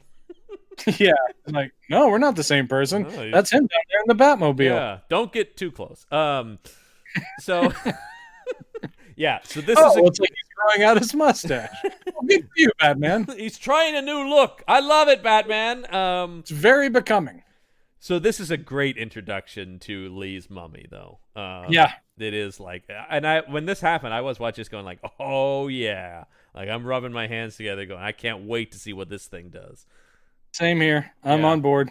So the mummy rises, and then we cut back to the sanitarium where Steven's in his bed, and an attendant is going like, "Oh, you all fixed up there, Dr. Banning, just real nice and cozy. I'm gonna lock the door for the night and then pay no attention to anything I hear." Yeah. Well, they do this very intentional. I mean, this is like screenwriting going, I just want to lay all this out for the audience. He goes, if you need anything in the night, and the guy is comatose or staring into space, but this is the caretakers like going, you ring this thing, you twist this dial, and the bell ring, I'll know that you need something. Yeah. Because the way these doors are, you could bang on those doors and windows a million. You could scream in here, and I'd never hear you. And he lays all that as like going, well, good night then, and then leaves him alone. Well, everything about this scene is like a murder's about to happen. Yeah. And then, oh my God, the Lee is the mummy bursting into places in this movie is so awesome every time it happens. It is, and it's mainly because finally we have a mummy who, while being a reanimated dead person, there's power in this thing. Mm-hmm. He doesn't have to drink Tana leaves. He's just ready to go. He's out of that swamp and he's ready to go. And it's possible he could catch up to you. I mean, possible. He's not on a full run, but he's walking briskly. He's walking briskly, and with those legs, those are mighty strides. So, God, yeah, breaks into the window. Oh, I love. He crashes right through the window, and then there's this metal screen around it, and kicks that. He just starts kicking that thing out as Dr. Banning is trying to get out, and he's banging on the door. Everything that was set up before.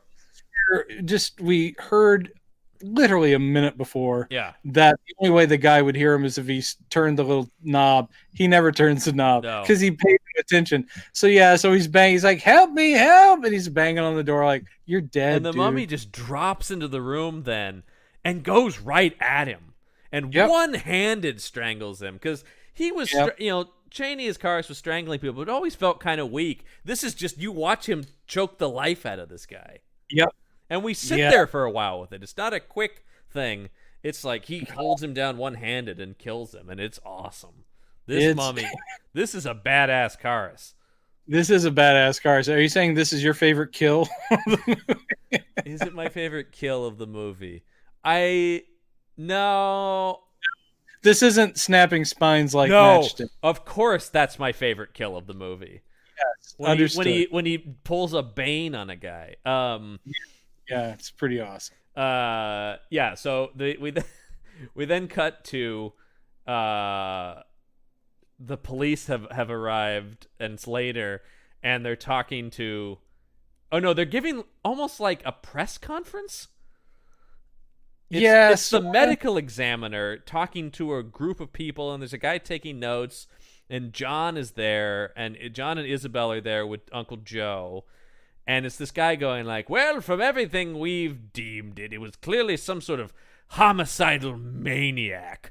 Now, if we didn't have the evidence, we would assume one of the other inmates had killed him, but we did see there was a forced entry on the window, so we are deeming it murder by unknown homicidal maniac. That's my official report as medical examiner. Good night, everyone. And certainly no mummies. Gotta go.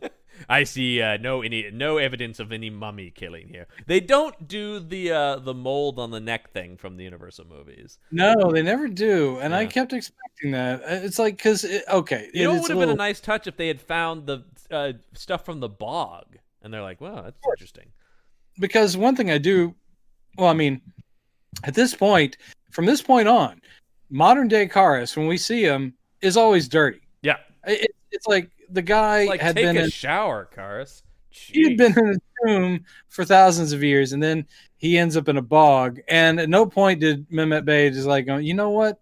It's shower time, buddy. I'm gonna take you out back and hose you off. So it always looks a little encrusted. He must smell terrible. You can smell him coming. You can. I would have loved that. The writer didn't work, and it's like, oh, what is that? Oh, Cushing with his shotgun, going like. Ooh, what is that? Ah, the mummy! He's coming. Yeah. How do you know? Just take a whiff. Yeah. It lingers in the air. You stink. Yeah, I could smell him coming a mile away. So Yeah, the police say it's an unknown homicidal maniac who did this. It's another. I guess this is kind of from Universal. It's another random fiend killing, right? Yes. Well, again, 1898. What are your choices? It could only be that, unless it was a targeted attack. Well, that's the thing that I was thinking about. There's that great John Mulaney bit about it. Like before 1980, if you weren't at the scene of the murder, you had a 90% chance of getting away with a crime. Like as long as you weren't there when the cops were there, there was basically nothing they could do. Yeah. Yeah. And so that is the thing here where it's like, I don't know, some crazy person killed him. I don't know what to tell you. We'll probably never know. But John is not convinced by this. He goes, there had to be some motive for who did this. I know what we should do. We should read every letter he's written, every journal and diary we have for him. Luckily, he wrote a lot of stuff. So, Uncle Joe, you and I, we're going to burn the midnight oil and get a reading. And what I wish they had said at this point is, if you guys need popcorn or need to take a bathroom break, now's a good time, because we're about to enter the exposition heavy period of the movie. Holy God, I can't. Yeah, this is where the movie lost me. It gets me back big time by the end of the movie, but they lose me for a good section of the middle of this film. There is a lot of an older guy and a younger guy talking about stuff and just looking over hieroglyphics. And one of the most just infuriating for me as someone who will usually look at a movie's script with logic and go, oh, that makes sense. Or again, it's the drawing of Ananka that just drove me insane. Okay. It's a very good drawing. It's a very good drawing. That is not the kind of art that existed back then. Nope. It took, even there were the busts of Nefertiti that even that are all idealized, and it took skeletal reconstruction where they took her skull and then did all the stuff and all the modern day computer stuff to figure out how the muscles, what she might have looked like. So now, apparently there was one guy in ancient Egypt who was like, you know what I'm going to do? I'm going to try this thing I call portraiture. Portraiture. Yeah. This is what I call shading, 3-dimensional shading, where I go from a dark area to a light, and it gives you an idea of the 3-dimensional shape of it. Look at this, Ananka. It looks just like you. That's the whole thing. Is him. The whole point of that is just to go. Yeah. It never occurred to me, Isabel, that you look exactly like Ananka. Well, because she only does when her hair is down, and this is the first time that Cushing's noticed. When you wear your hair like that.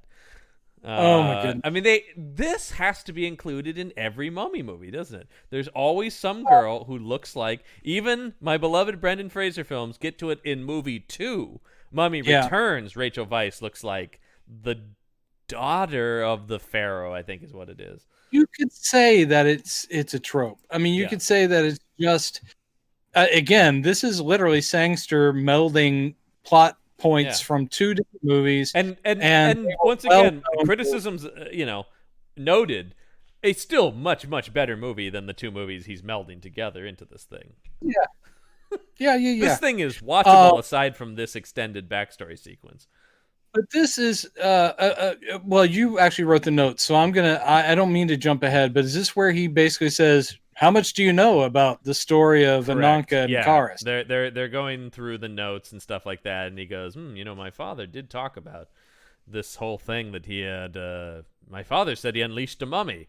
Well, let me tell you the story of Ananka. And so we go back to ancient Egypt, and basically it's the same thing from the other movies, right? Ananka's a princess who dies, and Karis is the high priest.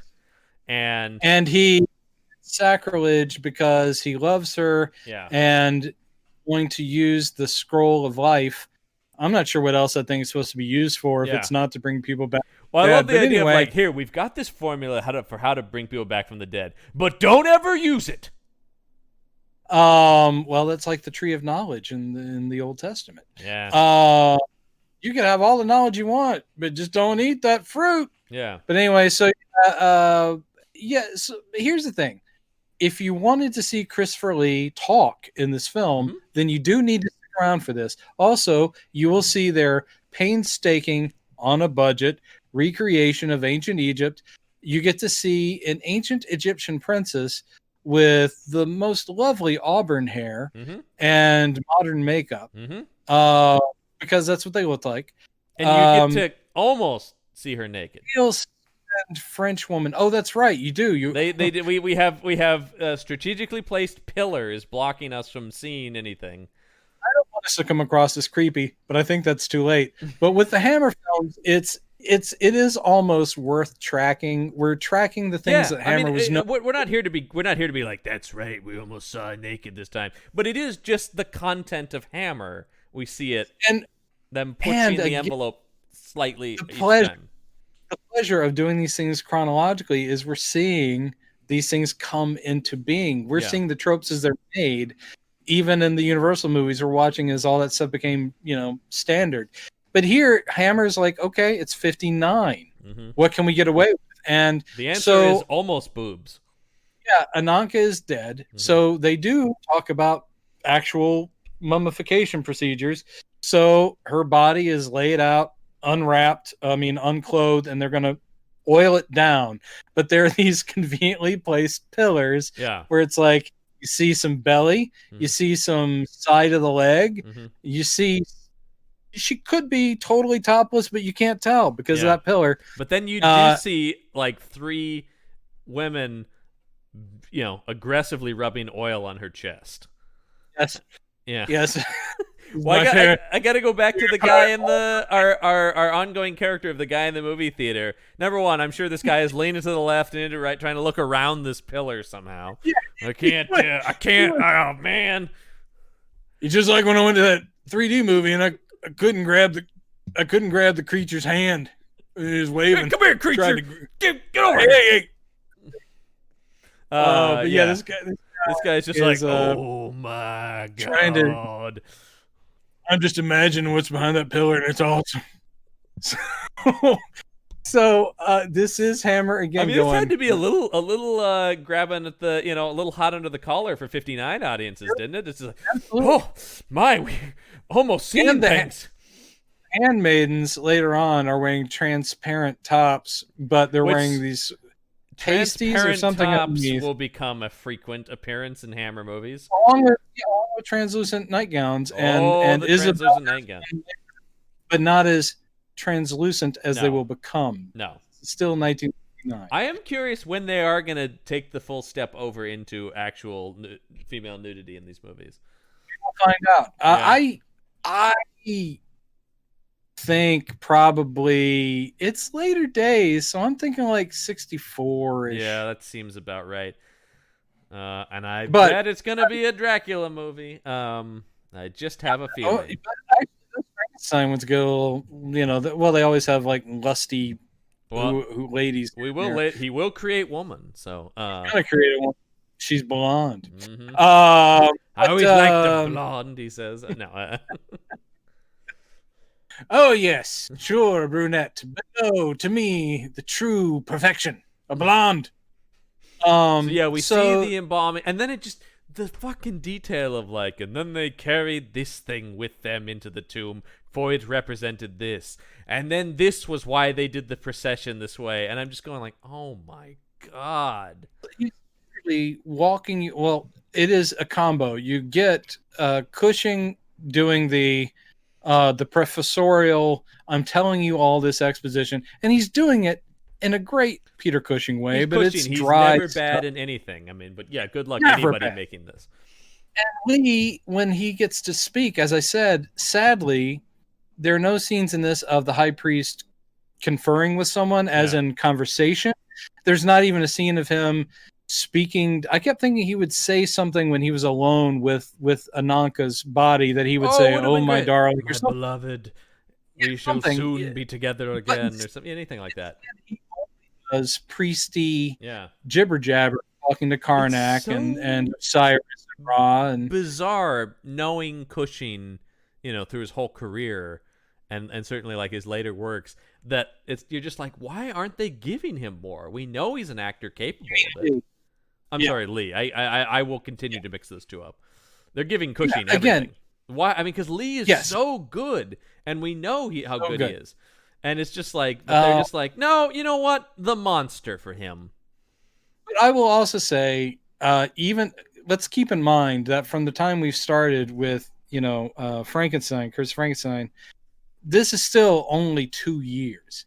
That's so true. Even though they've done together and apart several Hammer films, I think Hammer is still going, man, Lee is good.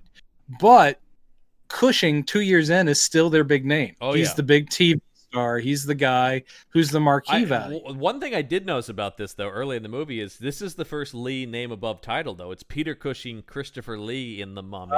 Because it used to be Peter Cushing in Horror of Dracula, a bunch of people, and Christopher Lee as Dracula. Here, this is a Cushing and Lee picture.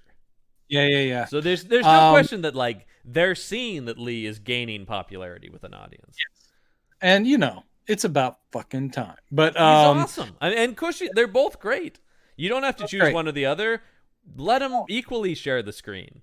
It's just like Marvel and DC. They're both good. They're both good. Absolutely. Some days, I'm going to be honest with you. Some days, I want a Pepsi. Some days I will drink a Pepsi. It's because it's what I want. I'll tell you this right now. I'm a Pepsi guy. I'm a Pepsi over Coke guy. Do you occasionally want a Coke, though? Absolutely. See, there you go. Yeah, you don't have to be. These aren't hard and fast things. I don't reject one. And the guy who loves Pepsi and Marvel. Yeah. And I'll take that to my grave. Absolutely. I've always been, the people DC over Marvel, and my answer, and people go, it's a cheat. I'm like, both, really, both. And if you only read one, you're missing out on good stories. I love the Rebellion and the Empire. Well, now wait a minute. All right. I love Shield and Hydra. I'll just stop there. Anyway, but it is true. They're both awesome in this. But yes, Lee looks... I'd say he looks uncomfortable in these scenes. And I think it has a lot to do with he knows that all I get to do is this. Yeah. And some looking longingly at Ananka's body. The costume and makeup don't help either. I think he's also like, Jesus Christ, I'm essentially in blackface. Yeah. With bad mascara, doing the... Wasn't what I was hoping for in drama school. He has his staves of office and the Ankh, and he's pointing it at people and he's saying this, and they do the same thing here where like in the first one's like, and great secrecy because they were burying her 1,000 miles from her home, and they murdered all the guys who buried her, and they murdered all of her maidens and murrayed they murrayed them good. They brought in Bill Murray and he murrayed the hell out of them. They murdered the Nubian slaves. They murdered the handmaidens. That's pretty grim. And then, but yeah, so they seal up the tomb. But then Karis is like, you know what? No one needs to know. That night, sneaks into the tomb all by himself. He opens the seal, goes in there with the scroll of life. Is like, oh, I'm doing it. Yeah, I'm evoking Karnak and blah blah blah. Say he almost says the last magic word when they bust in. And this movie does feature one of my favorite things in anything, which are curved swords. I love a curved sword. I know that about you. I'm learning so much. Yeah, I love a sword in general, but a curved sword is just so cool. I was big into the Dothraki guys on Game of Thrones for their curved swords and stuff like that. I think to the budget degree, they tried. Yeah, they tried for accuracy. They did talk to people, at least as far as historians, but they're also making a low budget mummy movie. They do their best. Yeah. Some of it looks pretty good, some of it doesn't, but they do bust in. And he has been found doing sacrilege, so he is ousted as a high priest. Yeah, he is dragged before the new high priest. And because your unworthy tongue almost spoke the magic words. This. They cut his tongue out, and I like the way that they filmed this, where you see him grab it with the forceps, and then the guy just brings the dagger down on it, and Lee does like a... Argh! Yeah, it's pretty good, but we got cheated. The British censors cut seconds off of this scene And also, there's another scene somewhere in the movie that they trimmed. So that was before it was even released to the British public. Damn. So we've never seen the full detonguing. Does the guy like come back with the tongue in his hand or something? Maybe. Because they've shown Lee this. falls to the ground and blood's coming out of his mouth. That would have been cool too. They've done, brains slopping into jars. That's actually something I thought about this movie. There's a lot of implied violence, but this movie is significantly less bloody than the previous movies. It is true, but then again, also the creature that they're fighting is pretty graphically not full of blood.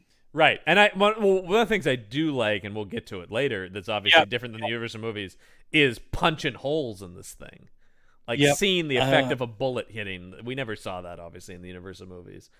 No. And so yeah, we see him cut the tongue out. They once again wrap him in bandages and bury him alive. Forever, he is sentenced to forever remain as Ananka's guard, buried alive. Right. Yeah. So and once again, it's classic. It's the stuff we've seen before. Yeah. What I think is pretty funny here is they've wrapped him up, and it's his brand new linens. And he's got the arms crossed in front. Yeah. The traditional mummy stance.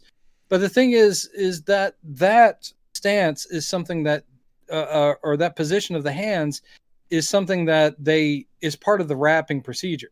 And yet here it's very obvious they've wrapped his arms and hands and fingers, but they have not wrapped the arms to the body. No. So it's essentially him going in the box going, I guess this is where I'm supposed to stand because I'm a mummy now. This is how I've seen the other ones do it, so I'll just go along. Yeah, well, and it's not like the interesting thing is every time he goes back into his tomb in the movie, he always goes back to that position. Like when Mehmet Bey puts him back in there, and when he comes back out, he always starts like that. Yeah. Because he's like, that's just how it's done. That's how mummy do. That's how mummy do. It's a rule. You got to follow it. I'm the mummy. So we see it, and then we go back to Cushing talking to Uncle Joe, and Uncle Joe's just like, but that's just a myth. That's not a real thing. And John's like, well, I mean, some of it is. We know that this was a real thing, and so who knows how much of it's real. Like, those parts are real. We've even found the tomb, but yeah, I don't know. Could be there's a mummy. And the Joe's like, no, your father just imagined it. And then, as he was saying, a mummy's coming to kill me, a mummy's coming to kill me, some other guy coincidentally just happened to break in and kill him. It happens. A random By the way, maniac. The whole sequence that we just talked through, the entire flashback to ancient Egypt, we still did it in a shorter amount of time than the film did. I don't know how long it is in the movie, but it felt like 15 minutes. Like, it felt like it's a huge chunk of the movie. It's long. And I've just gone like, it's so simple. They could have knocked it out in a third the time it takes. Mm-hmm. Just like, I mean, they knocked it out quicker in the Universal movies. They did. And that was they did. Yeah. And again, that was also again, 1.5 million reused footage. Oh, yeah. This wasn't reused footage, it's just sort of, it felt like a history class film where you're like, okay, guys, now we're going to watch a little movie about the burial practices in ancient Egypt. So it was stodgy, and I was very glad when it was over, not knowing that we'd get another flashback later in the movie. And a flashback to scenes from earlier in this film. That was really what threw me. Yeah, again, I kept thinking, like, of all the things you're trying to emulate about those movies you're basing this on, you don't want to actually copy its faults, too. Right. But apparently they did. So we cut back to Mehmet Bey once again praying to Karnak, going, I need your help for the next victim, the next person who defiled the thing. I do like the way, and I forgot to mention this in the first scene where he sends the mummy out to kill. When we talk about him being an instrument that Bey is sending out to kill things, I like it here that he's not just going like, you will kill the following people. He's more just like egging him on, where he's like, hey, those guys, those guys, they looked at your girl. All right. That's essentially what he's doing. He's all right. How's that make you feel? Desecrated her tomb. Yeah. They looked at her, man. They looked at her with their unclean eyes. They put her on display. Yeah. So what are you gonna do about it? What are you gonna do about it, mommy? Like, you gonna go down there? Yeah. I better go kill him. I don't know why he turned into John Wayne, but I better go. Better go kill him. All right, partner. Here I go. That was eerie, because for half a second, I literally thought I was on a podcast with John Wayne's ghost. Yeah, the ghost of John Wayne. Yeah, that's a new podcast I'm working on. It's me and the ghost of John Wayne. Oh, great. So you'll do both voices. It'll be me doing both voices. And I'll tell you this, John Wayne's got some opinions about what's going on in the news. I bet he does. Oh, boy. Yeah. So Episode 1, gay marriage. Yeah. Well, I'll tell you. Oh, boy. That's all that actually got released to the podcast. He started talking, and then it just cut off. So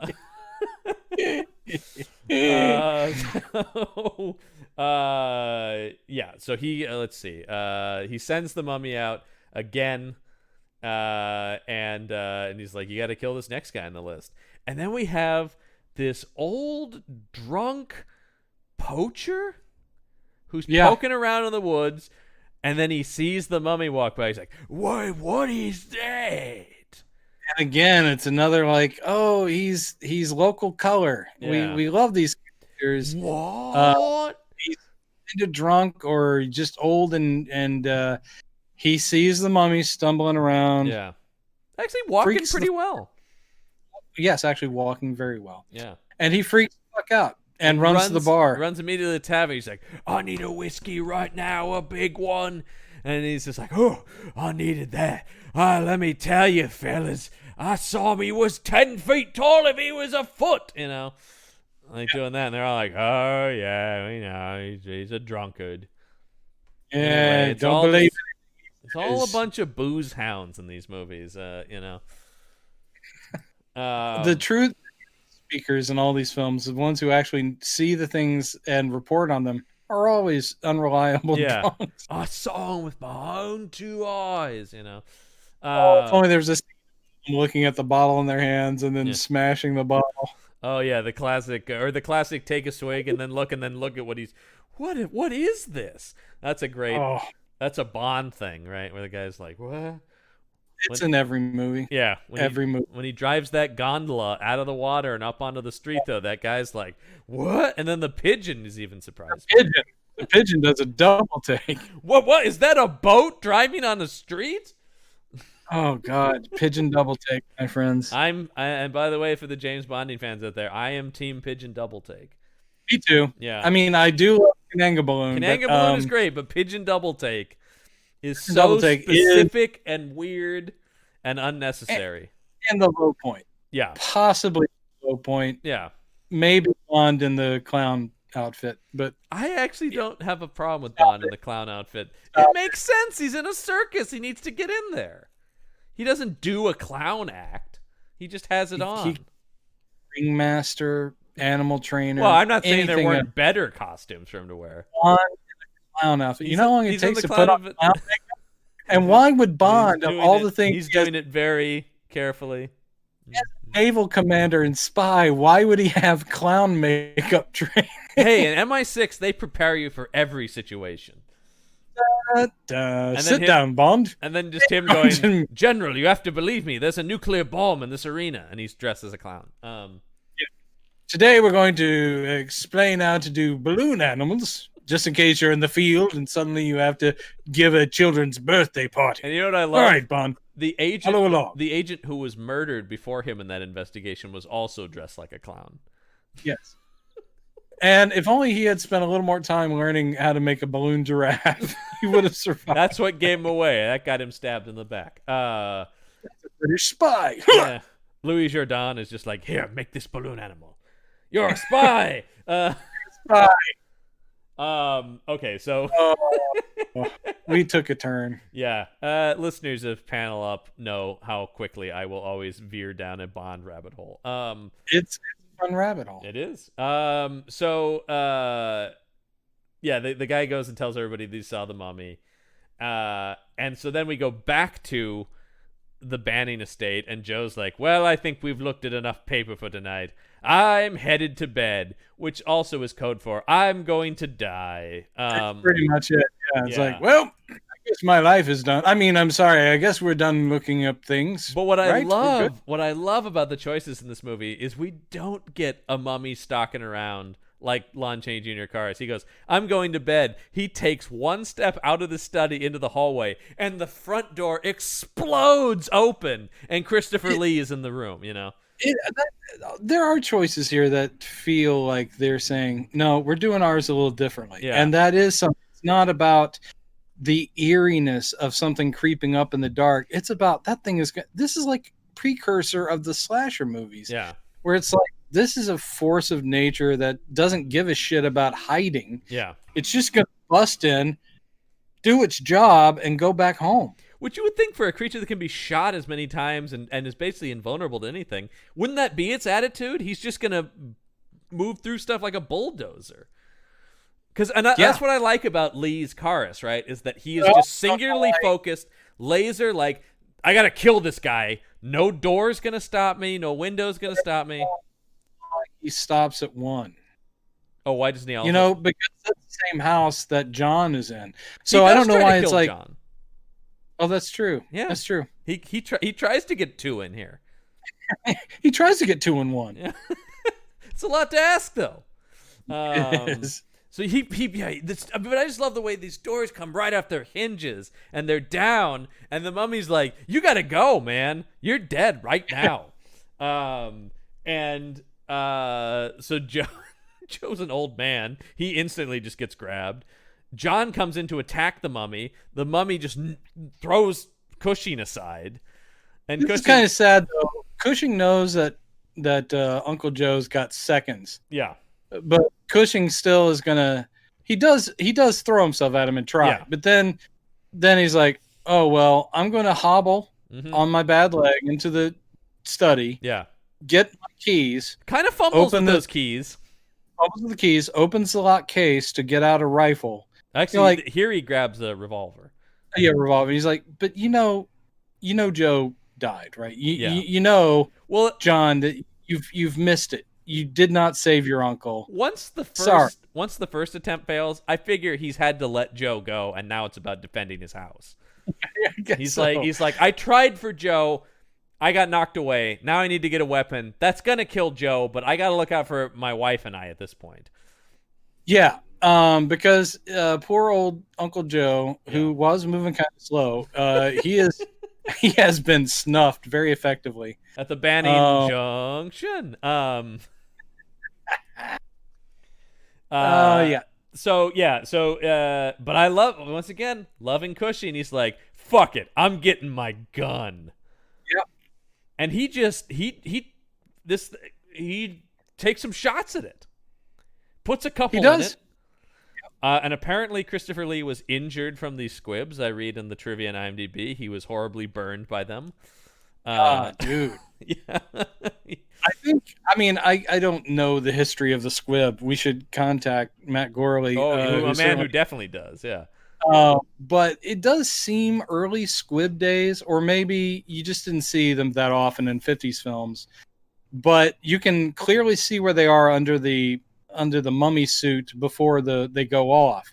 Doesn't mean it doesn't look good. It looks pretty great.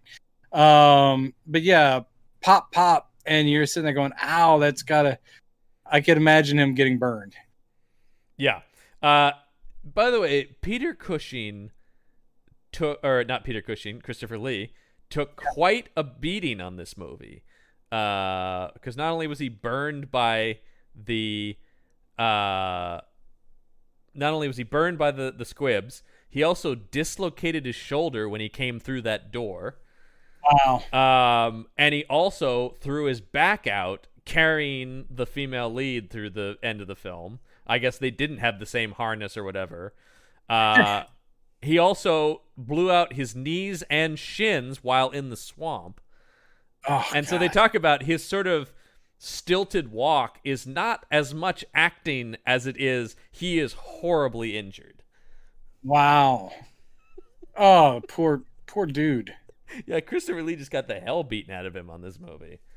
Well, next time we'll get some dialogue. How does that sound? Some actual acting? Maybe. Anyway, will you put some balm on these burns from the squibs you put on me? Which, I think at this point probably were just firecrackers. Yeah. So yeah, he runs out of there. He gets but Cushing gets a couple shots in on him before he gets out of there. And then he keeps firing the gun as the mummy's disappearing into the night. He just empties the rest of the gun at him. Pretty great. This is Stop him at the first. Just keep going. Peter Cushing action hero. Yep. Yeah, he kicks ass in this movie. Later, we'll talk about what was Peter Cushing's idea, which is crazy badass that he does later. But so Joe's dead. This is where we get the introduction of our pal, the inspector. Man. This is Inspector Mulrooney, played by Eddie Byrne. Eddie Byrne, an Irish actor. Mm-hmm. Inspector Mulroney. They're even working it in. This is an Irish character from the name.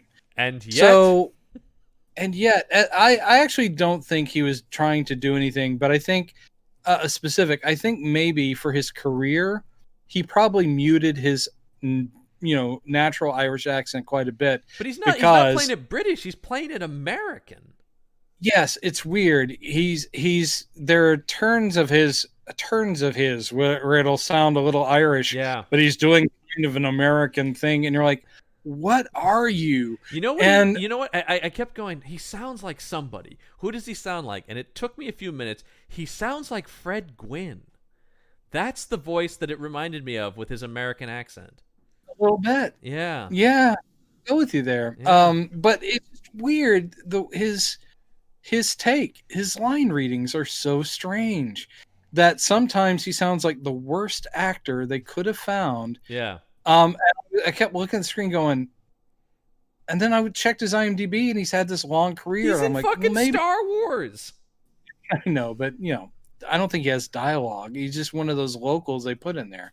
He has a character name, but I don't think he has a line. He's the guy who talks to Leia before the X-Wings take off at the end of the movie. Oh shit, you're right. Yeah. He does have a line. Okay. Yeah. But yeah, the thing is it's just his performance is very strange, and I couldn't decide if he was good or bad, but mostly I was like, I kind of enjoyed him, honestly, but it was just because I'm like, where is this guy coming from? What is the deal with this character? But again, some of it literally sounds like they handed him script pages, and he's like, I'll get there. Yeah. Trust me. So sometimes I've got this. What do you mean that there's no mummy? Yeah. Well, so he comes in here. He comes in here and he's talking to Cushing, and he's like, now you're saying you shot whoever this was from 4 feet? He's like, yes, that's what I'm telling you. I definitely hit him. No, I definitely hit him at least twice. Now, I was firing wildly out into the darkness by the end of it, but the first 2 definitely landed. He's like, no, there's no blood. There's no sign of any injury here. Nah, you didn't hit him. And he just keeps driving that in, too. He's like going, well, you can tell. I believe that it was a mummy more than I thought I believe that you actually hit the guy. Yeah, he's like, well, calm down. Yeah. Mocking the guy's marksmanship. Yeah. You take one look at you. You can't shoot a gun. Shoot a gun. So, and he's like, we got men everywhere out in the woods looking for whoever this homicidal maniac is, all right? Because he does say, look, it's probably the same guy that killed your dad. Clearly, somebody's got it in for this family. Yeah. And then he's like, well, who do you think it is? And John's like, you don't want me to tell you who it is because you're not going to believe me. You'll like it. And he's like, come on, I've heard it all, pal. And he's just like, well, I think my father unleashed a mummy. Yeah. And he's like, okay, all right, I see. So we're all crazies here. Got it. And I didn't see the sign when I turned in. Did I take a right onto Crazy Town? Let me check my map here. Nope, this is Crazy Town. Should have checked that first. And then this is where he goes, well, Inspector, let me tell you the story of what happened. Oh my God, when he did that, I was like, oh no, we'll do a quick fade, won't we? Yeah. Oh, we're not doing a quick Well, when it fade. cut back, I'm like, why are they showing me something that happened in this movie? Oh my God. Because we see the entire entry into the tomb again. Yeah, we're back with Stephen and Joseph. Thank God they're back, but it's a flashback of them going into the tomb, and it's all the same, right to the point that Joe goes to tell John what they've done. So now we get alone time with Stephen and the scroll of life. Mm-hmm. What's he getting up to with that scroll of life? I wonder what he did with that. You know, I had questions when that scene cut out before. I was like, I wonder what he got up to in that tomb. Here's the thing that drives me crazy in this too. And this is true of all these movies. They don't really stop to think about it. This is an archaeologist who can read Egyptian hieroglyphics. Yes. Does translating them into English, which Karis apparently can understand as a 4,000-year-old mummy. Karis understands English very well throughout this whole movie. Oh, he does. He certainly does, because even Mehmet Bey is speaking English to him. Yeah. It's his preferred language. So the spell, the magic of the scroll will work if you're not speaking in Egyptian, instead speaking English translation of the Egyptian. The words are the words, man, apparently. Oh man, it drove me crazy. I was like going, why aren't you doing some Egyptian jibber jabber like Christopher Lee did earlier in the movie? Yeah. Christopher Lee's like, I did the Egyptian jibber jabber. You're not a professional. Take my gig. Yeah. That's my one thing. Yeah. So yeah, we see it, and he reads from the scroll, and then it's what we thought. A door opened, and the mummy came out and scared him. And then what I guess we didn't know was Mehmet Bey came in and was like, no. Get back in the tomb. Yeah, he comes in and basically orders the dog back in the doghouse. Yeah. But I like that every time Mehmet Bey gives him an order, this Karis is like, I don't want to. Yeah. There's a good moment where every single time where it's just the eyes flick around and we're going, really? Yeah. I could snap you like a match. Yeah, I might. So I do kind of like that. And I got to imagine some of that comes from Lee, right? That he's just playing it like, yeah, okay, all right, I'm listening right now. But shit goes down, you're getting snapped like a match. There's a reluctance to be the obedient mummy slave, which I appreciate. Yeah, because once push comes to shove and these guys have a disagreement, he kills him pretty quick. Oh, he does. Yeah, and it rules. It does. It's so brutal. We're not there yet, John. No, I'm very excited to talk about it, though, because I had an audible reaction to it here alone in my apartment. So, anyway. You made it sound like jungle birds. My neighbor's like, hey, I thought we weren't allowed exotic birds in this complex. Sorry. Did you pay your deposit? Yeah. Hi. Exotic bird deposit. It's pretty steep. Yes, I live next door to the old Jewish man from the retirement home on The Simpsons. Can your grandfather do this? Your gray mare, she ain't what she used to be. Ain't what she used to be. Yeah, exactly. So, what John basically says, well, whether you believe it's a mummy or not, clearly I'm the next person whoever this is after. That's strong logic. Yeah. I mean, you can back that up because it's like you yourself said, someone's out to get us bannings. Yeah. And so he's like, well, I'm going to go poke around the town and see what happens. Cut to, he's in the bar questioning the drunk poacher from earlier. And the guy's like, oh, yeah, I did see him. And he was huge. You know. He's like, oh, yeah, he was 10 feet. All right, maybe he was 7. He was like 6'5".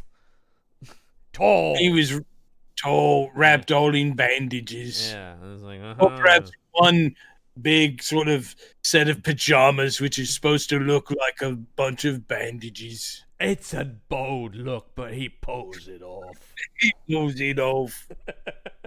Then he's questioning the 2 barfly cart drivers that we saw earlier. And they're like, "Oh yeah, he paid us to take the stuff to his house." And what was in the crate? Oh, Egyptian relics and such. And he's an Egyptian fellow? Yeah, I think so. The only one around these parts. And so he's like, relics, Egyptian fella. I'm not putting this together. Alucard. No, I'm still trying to work this out. Backwards, does this look like anything to you? I can't crack it. Who's got it here? Anybody? No? All right. I guess I'll never figure out who Alucard really is. So then, once again, we cut back to Mehmet Bey praying to Karnak. Man. For the 15th time. He's asking for protection for Karis as he goes after their last target. And then he adds something that I don't think, if it was, I missed it, was mentioned early in the movie, that he says once he does this, Karis will be released from his curse or whatever as the mummy. It's kind of weird. Was that established?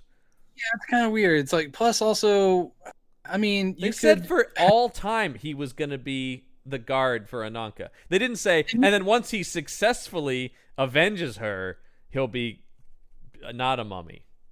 You could also argue that almost everyone at the museum or that has touched the body of Ananka or moved the sarcophagus, all of them could be people who are currently desecrating so in other words, why is it just like, no, you take care of these 3 people, you're done so. Yeah.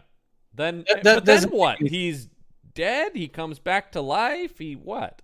I think he can rest. Come on. Can't he rest? I need a rest. Let me tell you. I am out. I'll tell you, this mummy business, it's not for the faint of heart, if you know what I mean. Jesus.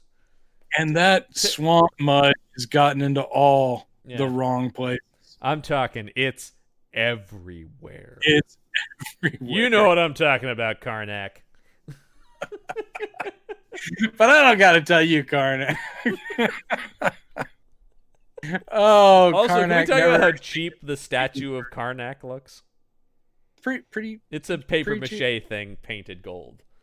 There are many paper mache things in this movie. Yeah. And I salute them all. Oh, I'm charmed by all of this. These are not major gripes on my part. Okay, I was worried for a second that these were major gripes. No, but as long as you're promising. And so then he's like, "Mummy, away!" And the mummy takes off. And wind be ever at your back. Godspeed, mummy. And so then Karnak speed, mummy. So then we cut back to the Banning estate, and Isabel says to John, you should come to bed. It's getting late. And she's got her hair down because she's in her nightgown, and he's like, with your hair down, I've never noticed. You look exactly like Ananka. Hold on a second. I never thought of it. Which I'm like, there's like 20 minutes left in the movie, and we're just going to bring this in right now.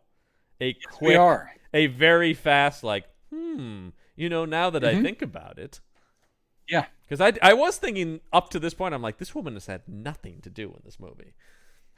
Really hasn't. I mean, she's okay. It's just I'm supportive wife lady who's clearly French, which that works with the name Isabel. Mm-hmm. And yes, Isabel was the name of John Banning's fiance wife in the mummy's tomb. Yeah. So I was like, oh, look at that, how they're all sticking to that. But until this point, which is so late in the day, where it's like, oh, there's some sort of supernatural-ish tie-in here with her looking exactly like Ananka. Wow. Which, again, Ananka looked like a very pretty French lady back in ancient. I'm looking at this woman's IMDb, Yvonne Furneaux. Still with I hope us, you asked. By the way. Still with us. Are you kidding? Yeah, still alive. Oh, man, that's amazing. But she was also in Polanski's Repulsion and La Dolce Vita. Nice. Yeah. And a ton of stuff. It seems like she stopped acting in 1984. But yeah, still with us. And last thing she was in was something called Frankenstein's Great Aunt Tilly. I think it's another one of those things where it's some low budget deal, and they said, let's dig up anyone that's had any kind of tie-in with a classic horror film. You know who plays Victor Frankenstein in it? That would be Donald Pleasance. That would be the brilliant Donald Pleasance, one of my favorites. I love Donald Pleasance. Yeah. Oh, man. But she does play the titular Aunt Tilly. Again, stop with the language. There are children listening to this podcast. That's right. I said titular. Yeah, she had a nice long career. Again, in an episode of Secret Agent, I'll always call out because that's a great early British show. Great show. I just have to read the tagline for Frankenstein's Great Aunt Tilly. Please. You've seen Frankenstein. Wait until you meet his great Aunt Tilly. More fun than a barrel of monkeys. Jeez. Again, everyone that's ever said that is taking such a big leap because I don't think anyone has a basis that they can say, I know exactly how much fun a barrel of monkeys is. Mm-hmm, mm-hmm. And then being able to say if something falls on one side or the other of the amount of fun a barrel of monkeys is. So fuck that term. It makes no sense and I'm angry. Yeah. That's true. I think, by the way, is she the first person we've come across who's still alive from one of these movies in a major role? Maybe so. In a major role, because I think so. Anyway, she survived. I'm sure the kid who played young Victor Frankenstein in the first. I think we did look it up. I think he is still alive. Yeah, I'm sure he's still around. Yeah. Unless he took a sudden tragic turn somewhere in there. So I like. Why do you have to darken things like that? Jeez. What I do. Lighten up. What I'm here for. I'm bloodthirsty and dark as hell, man. I don't know. As he was drinking, got in a traffic accident. You know, there's a lot of ways somebody can die young. So dark. So anyway, he says, she's like, anyway, you should come to bed. And he goes, no. I'm the next target. And I'm going to sit here and wait for that mummy to come get me. And he's like, and she's like, if you really believe that, shouldn't you get out of town? He's like, no. I'm staying We're here. finishing this. And then he gets a shotgun and loads it. And I was just going like, fuck yeah, I'm back with this movie. And he basically, this is where he's like going, get the fuck upstairs. Yeah. I told you to get upstairs. Mm-hmm. And so she goes upstairs. And then immediately after she's out of the room, the mummy crashes through the window. This thing is right on time. And he's ready for it. And he puts a shotgun blast right in its chest. And it keeps coming. But I love the way it blows apart his chest. For whatever dust he's made out of, obviously, though. But still, it's really cool to just see the bullet tear through him. It's a great shotgun blast to it. And then he hits him again, and he just keeps coming. This mummy can't be stopped. Can't. Though later in the movie, apparently, if you just keep shooting him, and he's in a swamp. Well, if you keep... I have theories about what happened there at the end. All right. Tell me. Once again, I mean, I'm implying a lot of this stuff, but I think I know what was going on there. The mummy just keeps coming at him. He grabs the shotgun away from John and starts choking him. His patented one-arm choke. Once again, I mean, these are two of our favorite actors, and it's another movie where they just throw down, man. Oh, and do they ever throw down? Because actually, before he gets the upper hand on him and is choking him, John fucking impales him with a spear. Yes, that is what the bit was that Peter Cushing didn't improv. Obviously, they had to come up with the effect. But he was like, looked at the poster. Ram it through Christopher Lee. He looked at the poster and was like, oh, you know what would be awesome is if we could stick like a spear through the guy that stays stuck through him through the scene. And they're like, that's a great idea, Love Peter. The idea of Peter Cushing going, oh, you know what would be cool? Would be really cool if I just like fucking impaled this guy. You know what? It occurs to me that if you took a spear and you shoved it through the middle section of this mummy, would that be badass? Absolutely. Well, that's one of the things that I am pleasantly not surprised by, but like I'm glad to have confirmed, because in my memory of watching these movies as a kid, I thought Peter Cushing was a total badass, and so it's nice to be like, I didn't project that or falsely remember it. He really is that badass in these movies. Yeah, he really is. God bless him. Because it's not like the Universal monster movies where I imagine these epic battles between the Wolfman and the Frankenstein monster, and then you're like, oh no. Oh, this is what I got. Yeah. Here it really is like, holy shit. He and Christopher Lee are trying to kill each other. This is great. Yeah, I love it. Yeah. I love watching these two guys fight. It's very visceral, and that is the next step that Hammer went with. Is like, you know what? It's not just for titillation, but let's up everything and make these more intense. And I'm watching, compared to 30s and 40s. And I'm watching them going, okay, I fully get why I was more into these, especially a little bit older, like middle school age, than the Universal movies, because I was and still am like an action kid. I'm always looking for the intense fight sequences and people. It's why I love once again the Brendan Fraser Mummy. I remember seeing the trailer and being like, oh, he's got guns and swords and he's going after this thing. Now I'm on board. Or being first in line to see Van Helsing on opening day, because I'm like, Hugh Jackman's got a machine gun crossbow. I was always looking for somebody to just give it to these monsters. I like the monsters, but I'm like, fuck them up. That's between you and your God. But yeah, I always wanted that balance. I think you can have great atmospherics and just the eeriness that a supernatural being would incur. But I've always wanted them, specifically ones that are animalistic or violent, like a Wolfman. Mm-hmm. I've never wanted that to be scrimped on. I'm like, dude, this is a horrifying thing. Yeah. And vampires can be sexy, but let's not forget they are draining the life from a person. So they are feeding. They're at the feeding trough. So I'm like, yeah, blood. Let the blood flow. That's part of the horror. Mm-hmm. Absolutely. I mean, you want them to deliver on a werewolf or a vampire, like, and so far, Hammer's been delivering the goods on that front for us. Like, they are. Well, and I think this effect is nicely done. It is a cool idea Peter Cushing had, and it does work. I think works better than the rifle blast, because if nothing else, they do have that very cool shot. I mean, for the rest of the scene, he does have it going through both sides, and they did a good job on it. Yeah. Like, that looks, it doesn't wobble or anything, and it doesn't. One of the things I like too is that for the rest of the movie, he has those shotgun blasts in it. Yeah, he doesn't heal and repair from that. He can't rewrap himself. Yeah. So no, I think they do all that right. Oh, it's a nightmare. He's ruined my costume. Oh, I'm going to be up all night doing this. Here we go. Here we go. And it goes around the thumb. And I thought we agreed no guns.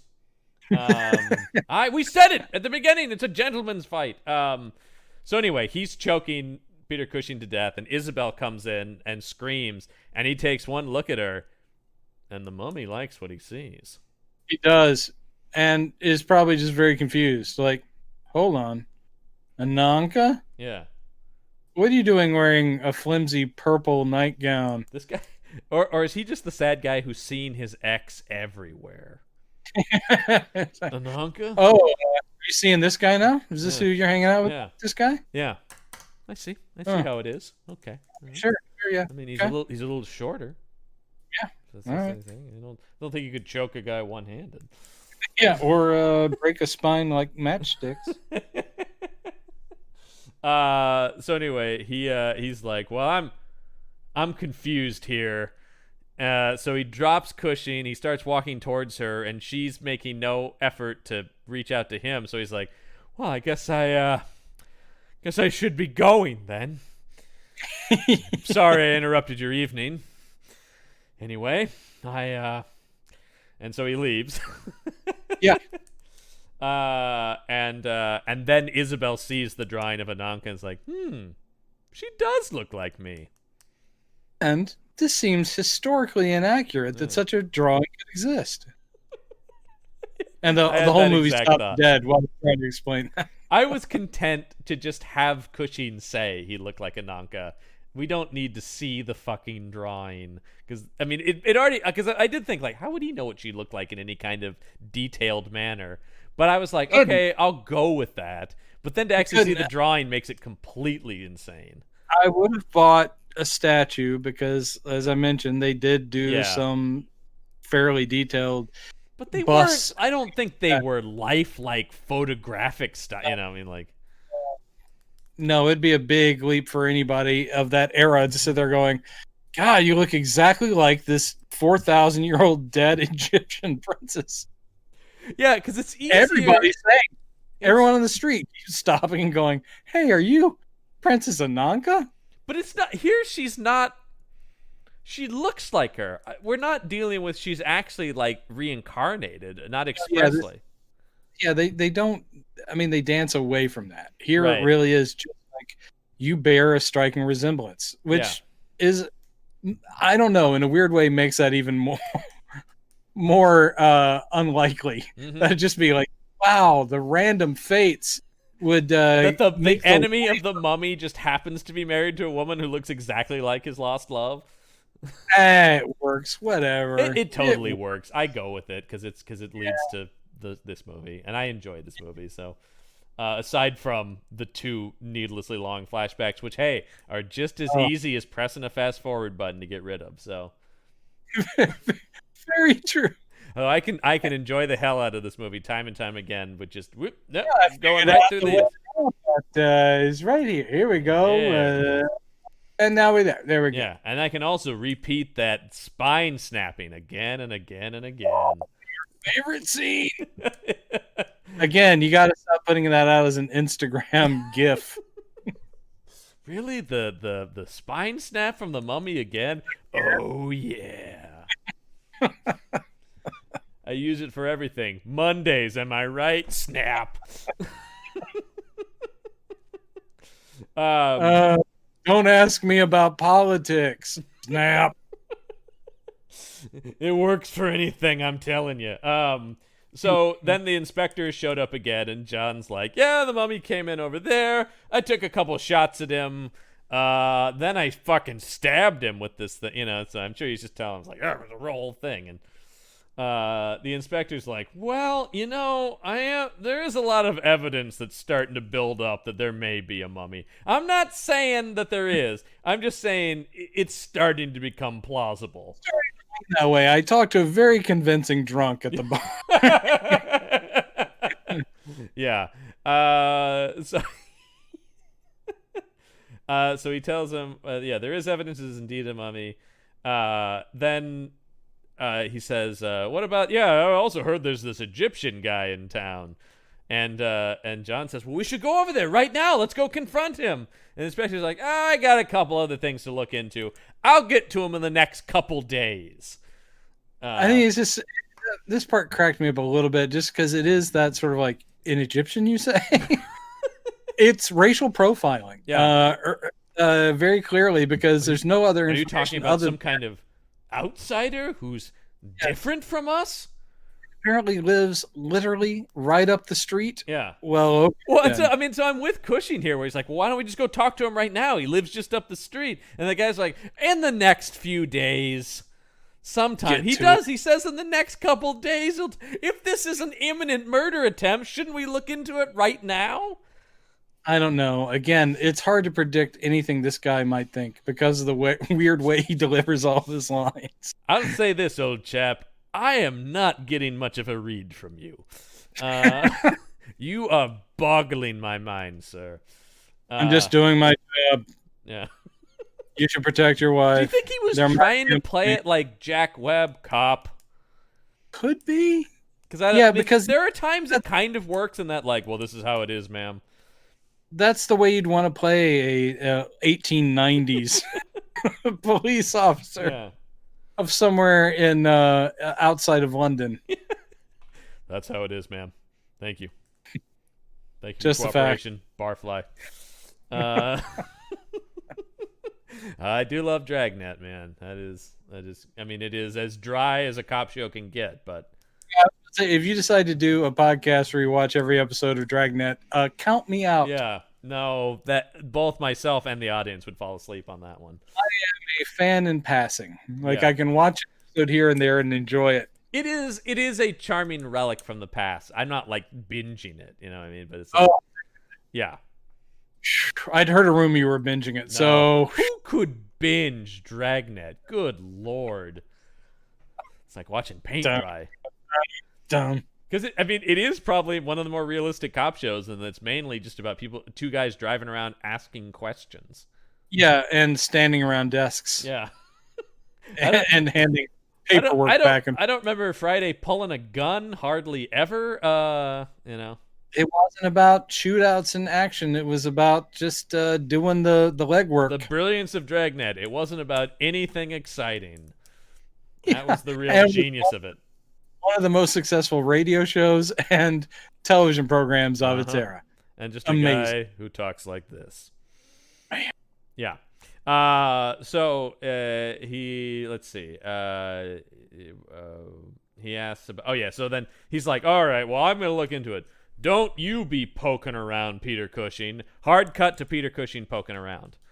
That did make me laugh. It's kind of like, don't you do any amateur police work, okay? He's like, absolutely not. Cuts to him just like, I'm going to go see that dude. Yeah. You know, I'm going to go and he's do what the guy... He's looking pretty Sherlock Holmes here with this overcoat on. Yeah, it is pretty much and the Inverness. I love this scene that's about to happen between him and Mehmet Bey, and it is Cushing in Sherlock Holmes mode. It looks like two actors who are like going, oh, we actually get to do a scene, like a scene. And it's this whole thing where it's like, I know that you're up to something. Well, I know that you're up to something. And, I love scenes like that where they're each like pretending to be civil, but going like, how much do you know about what I know about you? They're doing the sort of outwardly civil, it's Mehmet Bey and Banning talking. And it's just sort of like, why, yes. Well, I have heard something about that, but, and they are just hinting at like, yeah, what do you got here? Is this, what is this artifact? Is this one of those, and it's of course the exact same brand little thing from the beginning. Is like, I don't have very many pieces. And plus, he goes, well, you probably wouldn't understand as an archaeologist what it feels like to have these things taken out of your native country. And it does. It just gets to this level of quiet menace where they're both making their points. And Mehmet Bey is basically saying, dude, you brought this on yourself. And this is what happens when you fuck with our religions and our faith. My favorite part of this, though, is Cushing when he's like, Karnak. Oh, yes, one of the lesser gods. Oh, that is so good. That part where he's like going, you know what? I'm just going to try and make him force his hand by humiliating, clearly. And this is what I'm talking about. This is where I feel like Cushing's in Sherlock Holmes mode, where he's like, I'm going to poke and prod at this guy until he reveals himself to be the killer. That sort of thing. He's like, oh, must have been some real dum-dums to believe in Karnak. You know what I'm talking about? Clearly they weren't very bright. And he's basically just being like, that Karnak? I hear he's a real pussy. That's not what I heard. I heard that Karnak was pretty badass. But, I mean, not that I worship him or anything. I heard that he was pretty badass. I heard he, like, banged all the chicks. That's what I heard about Karnak. I heard he just got with everybody. He was up on that ISIS business, if you know what I mean. He got some of that. Yeah, well, that's not what I heard. I heard he couldn't get it up. Oh, well, I can't really debate that with you. And good day to you, sir. I say good day. Yeah. I love this whole thing about like, and I think he does end it with him saying like, I'm sure whoever did desecrate it will be punished for it. So, don't have to worry about that.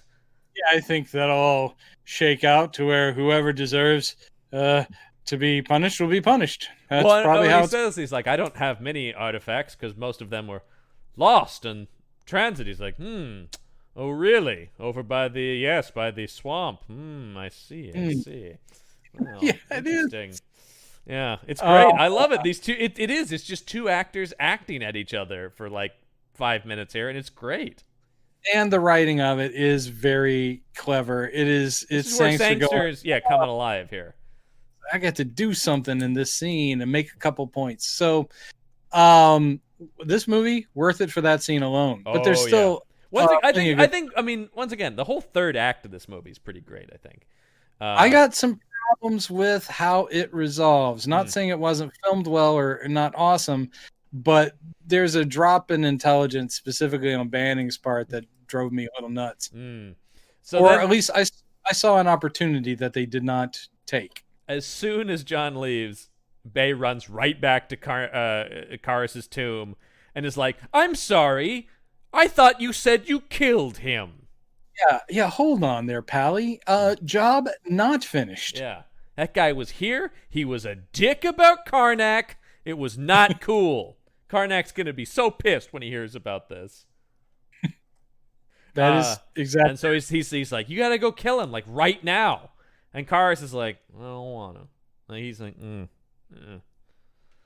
"What did I say?" I said, "Go kill him." But I saw him looked like my girlfriend. Yeah. And so then it cuts back to John talking to the inspector, who's like, "I'm sorry, you went over there? Didn't I expressly tell you not to?"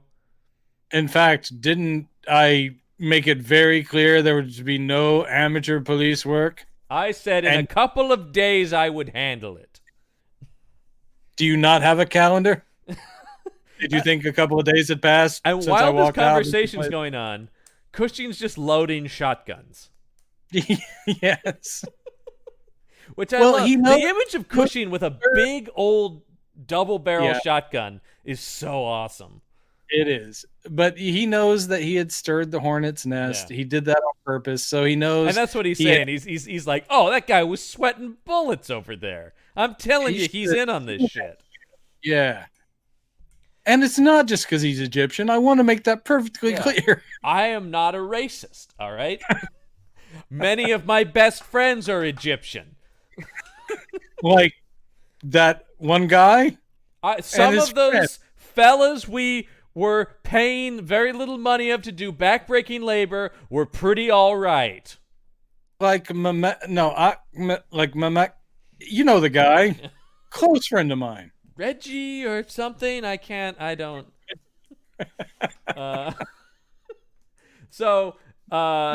Egyptian Tommy the Egyptian. That's what we call him, Egyptian Tommy. Yeah, we didn't learn any of their names. We just gave them names. It was fine.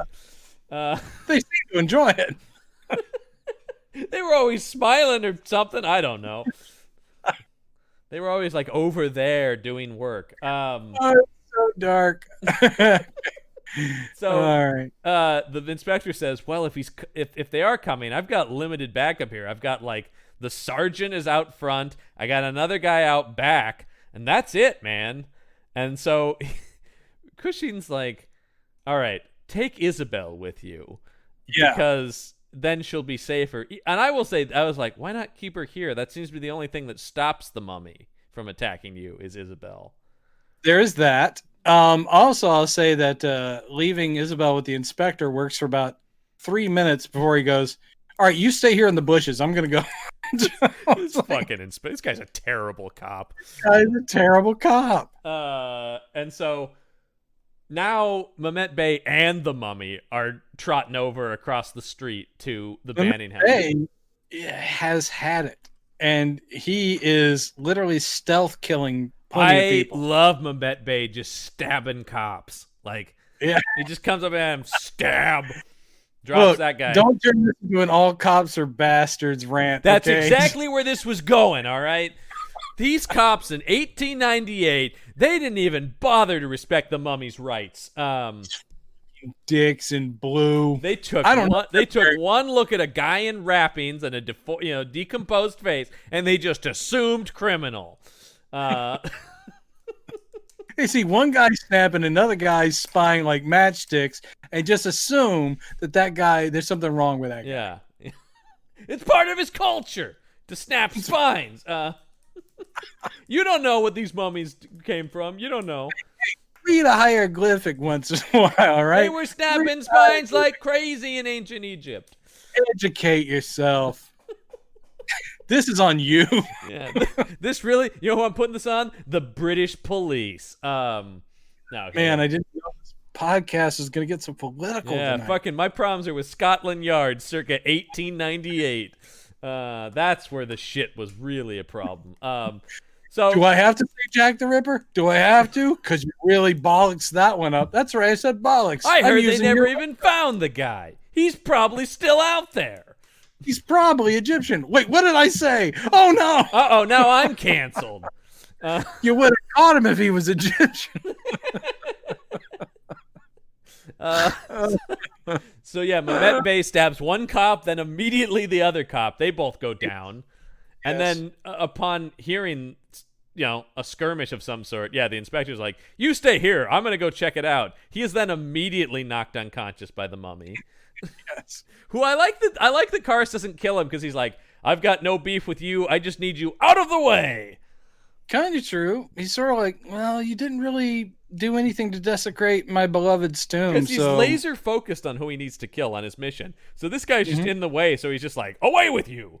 And knocks away him with you. Yeah, knocks him down. And then, Karis then busts right into the study again. I guess they had that window fixed in the study, only so he could burst through it again. It's true. They get 2 window busts for him there. That's pretty.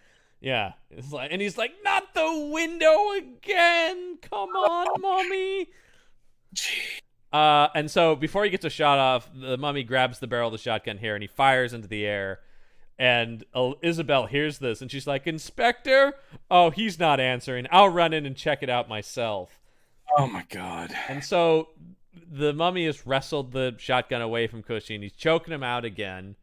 And Isabel runs in and she's like, "Stop!" And he kind of looks over at her and is like, "I don't know you, lady," and keeps choking him.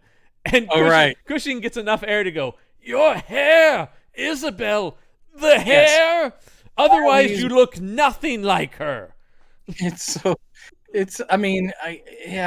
movie logic, but the whole thing of like, all right, and while I'm being choked, let me tell you to drop your hair, so he thinks that you're Ananka. So she lowers it and yells, "Stop!" again. He's like, "Oh, Ananka, how's it going?" Oh. When did you show up?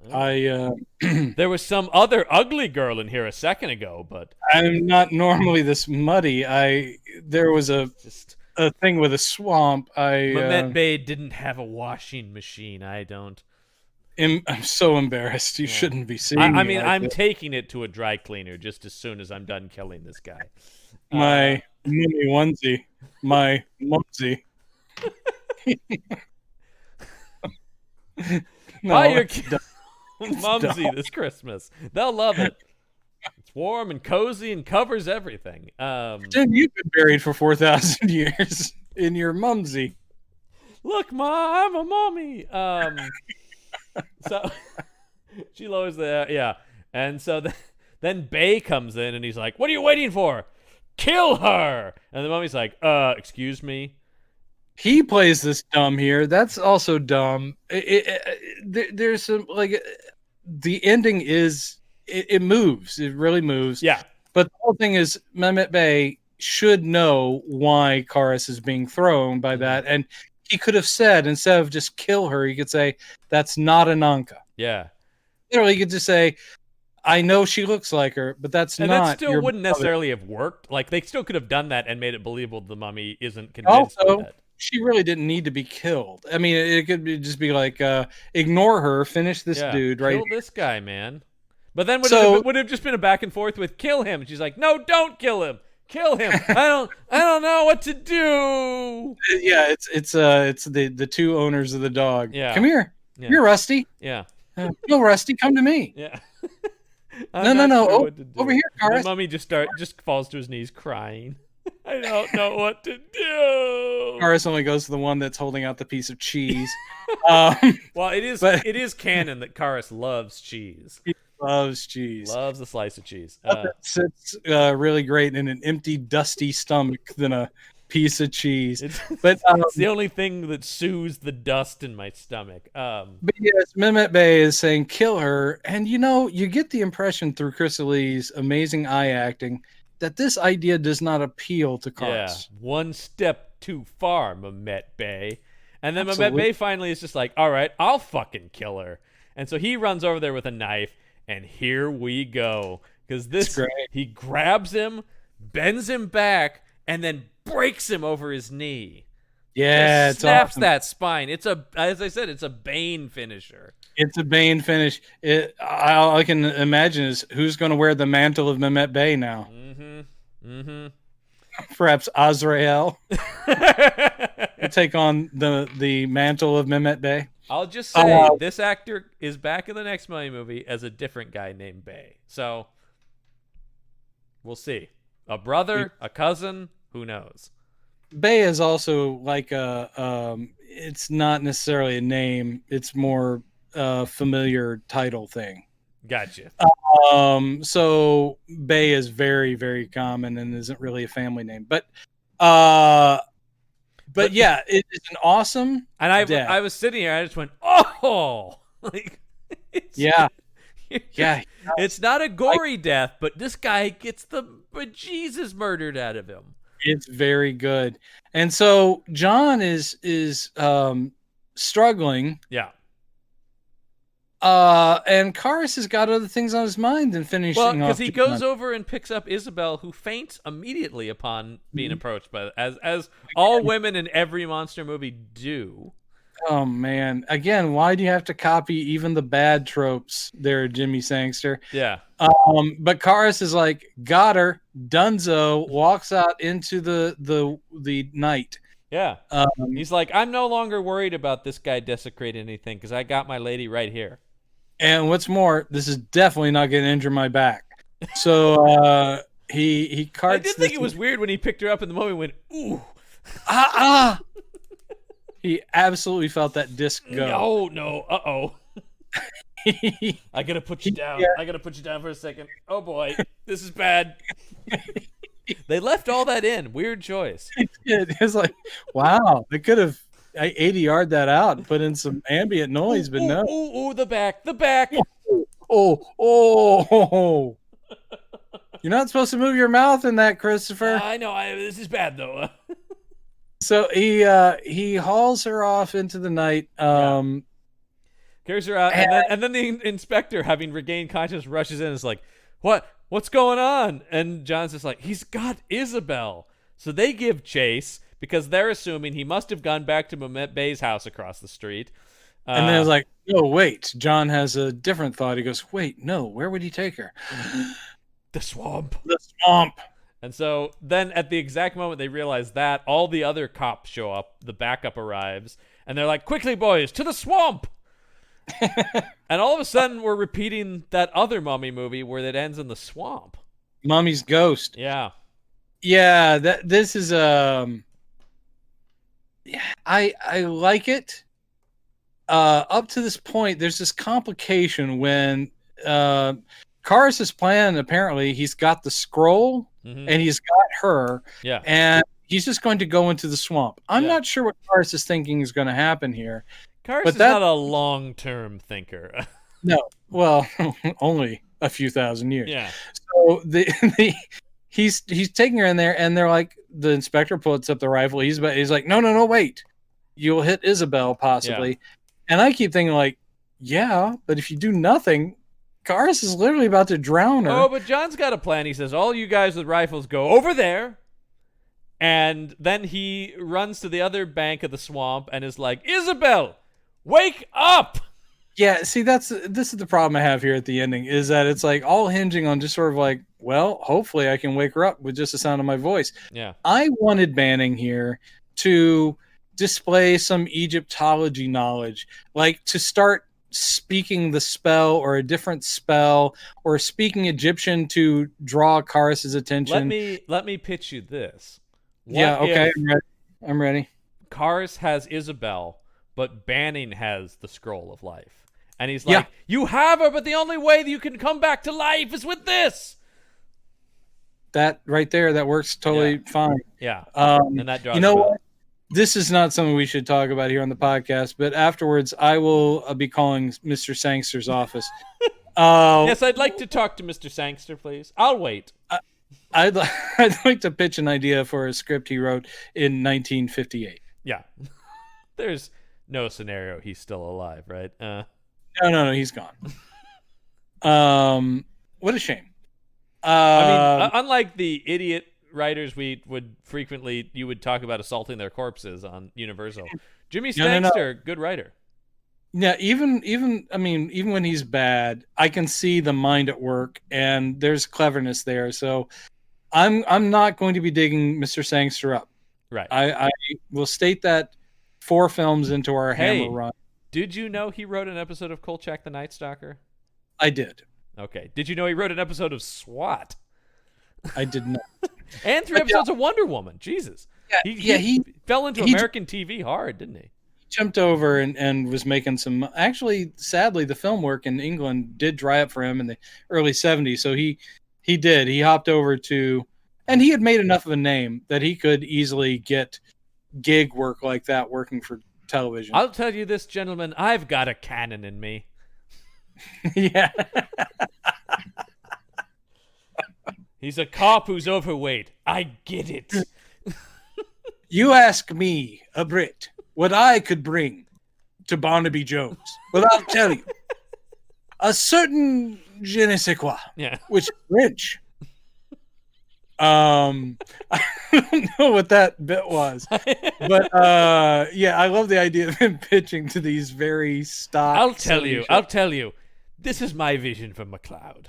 Yeah, it's like McLeod speaks to me in a way that I don't think you as Americans can understand. Well, much like myself, he's a foreigner in a strange land. He doesn't quite understand it.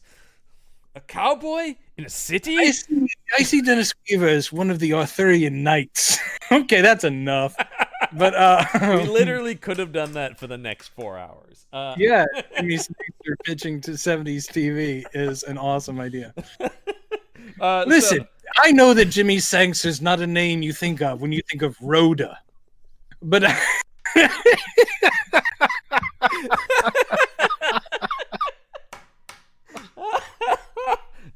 that's the best. Rhoda. But quick, check his IMDb. Find out if you ever wrote a Rhoda. I don't see it. If he did, that would be the first thing I'd have to find online and pirate. It looks like he did mostly procedural crime stuff, Banachek, and that makes sense. $6 Million Man. Yep. And some McLeod is pretty good. Yeah. But I mean, it's not the peaks. He was doing working writer jobs. Nobody wanted to write for SWAT. No. Wait, where? Oh, so we're at the end. Yeah. And so he calls her and she wakes up. He's like, "Tell him to put you down." And so she's like, "Hey, put me down." And the cars kind of stops. And he's like, "What? Really? Wait, do I have to obey you? Are you like, I said, put me down." He's like, "Okay." Yeah, I guess. And so yeah, he puts her down, and then she immediately, as fast as you can in a swamp, runs towards John. And he says, Isabel, when I give you the signal, duck down as low as you can. See, all this is so weirdly drawn out and unnecessarily kind of. But yeah, he's like going, when I give you the signal, duck down, which all that means is I'm going to have the other guys shoot. Yeah. So yeah, he goes, now Isabel, and she ducks, and all the cops with their rifles fire away at poor Karas. Yeah. Oh, they're letting him have it. They are. They're lighting him up. Yeah. And he sinks into the swamp with the one fist, just like John Bender at the end of Breakfast Club, except for the one Don't fist. You forget about me. Red starts playing, and he holds the scroll of life as he goes down into the swamp. Yeah. What I assume here is that he does take damage from the bullet hits, even if it doesn't kill him. So I imagine that they've basically shot his joints and stuff to pieces where he kind of can't move and then sinks into this bottomless swamp. That's what I take from this scene. It could be that he is still immortally alive, but is unable to free himself. That's what I mean. They don't kill him as much as debilitate him to the point where he sinks in the swamp. That's what I took it as. The other thing I was disappointed by was I wanted Banning to get the final shot in on him. Yeah, sure. Like he's kind of there wobbling, and if Cushing had pulled out a pistol and just put one in his head, that would have been nice. I really hope that the next Hammer mummy film takes place suddenly in New Orleans, and they're draining that swamp. You're talking about Curse of the Mummy's Tomb? Yeah, just loving the idea that they're like, well, if we're still adapting those things, I guess we have to move the swamp to New Orleans. Jimmy, we unfortunately are attached to the canon of Universal's monster movies. Right. So. Okay. We have no choice. We will be in New Orleans. Cushing tells us he can do the accent. We are not sure. I would pay money to hear Peter Cushing attempt an American Southern accent. I don't remember ever hearing Cushing sound like anything other than Peter Cushing. I don't think either of our two friends here. I mean, they may have done things like, well, now I'm Irish, now I'm Scottish, I'm Welsh. Yeah. But I don't think in their careers either of them attempted, hello, I am an American. I don't think that was as much of a prerequisite for British actors back then as it is now. It's like, if you're a British actor, you have to have the American accent because that will be a thing. Are amazing. They're better at it than we are. Yes, they are. They're going, good Lord, man. You're like, you're telling me Hugh Laurie isn't American? Hold on. I don't understand. Well, I had already known Hugh Laurie from his comedy stuff, but still, it was like, holy shit. A touch of Laurie and Fry. Oh, a bit of Fry and Laurie. Yeah, I flipped them, and it was a bit and not a touch. Yeah. Yeah, I remember watching that sketch show on Great stuff. PBS. Yeah. I love the Adventures of Jeeves and Wooster as well. I've actually never seen their Jeeves and Wooster. It's really funny. It's great. I mean, Stephen Fry was... They're very funny people. Stephen Fry was born to play a droll butler. Yes. So, with that, the mummy sinks, and this movie's over. We're out. Yeah, donezo.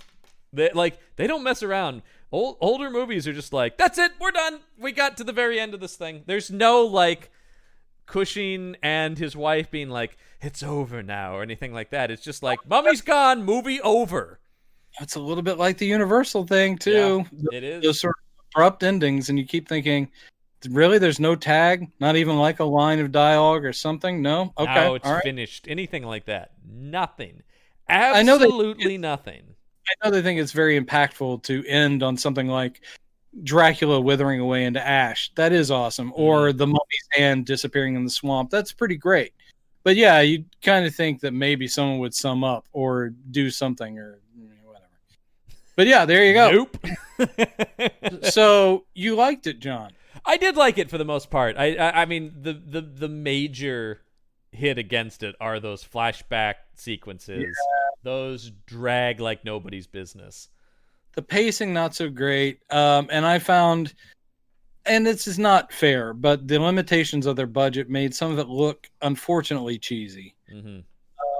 Which did the best they could. Yeah. This is not something. Again, we know that Hammer will get to a point probably in a few years where they're like, yeah, I don't know, you do some of that shit. But right now, they're still taking great care because, and especially they're like going, oh, Universal, we have a deal. And at the time, that was one of the most lucrative deals that any American studio had struck with a British studio, even though they had only really said, all right, 3 movies, but still it was a big boost for Hammer. Well, but and the big thing that what we talked about here is, for me, it's just these are exciting in ways the Universal movies some got to, but they rarely did, and when they did, it was usually brief. These have action to them. There's it's a take on horror. It is moving away from atmospherics, which Hammer can still sometimes do and will. I think they have the right balance at this point. Yeah, exactly.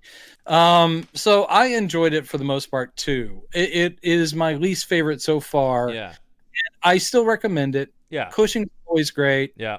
Lee does so much with so little. Yeah.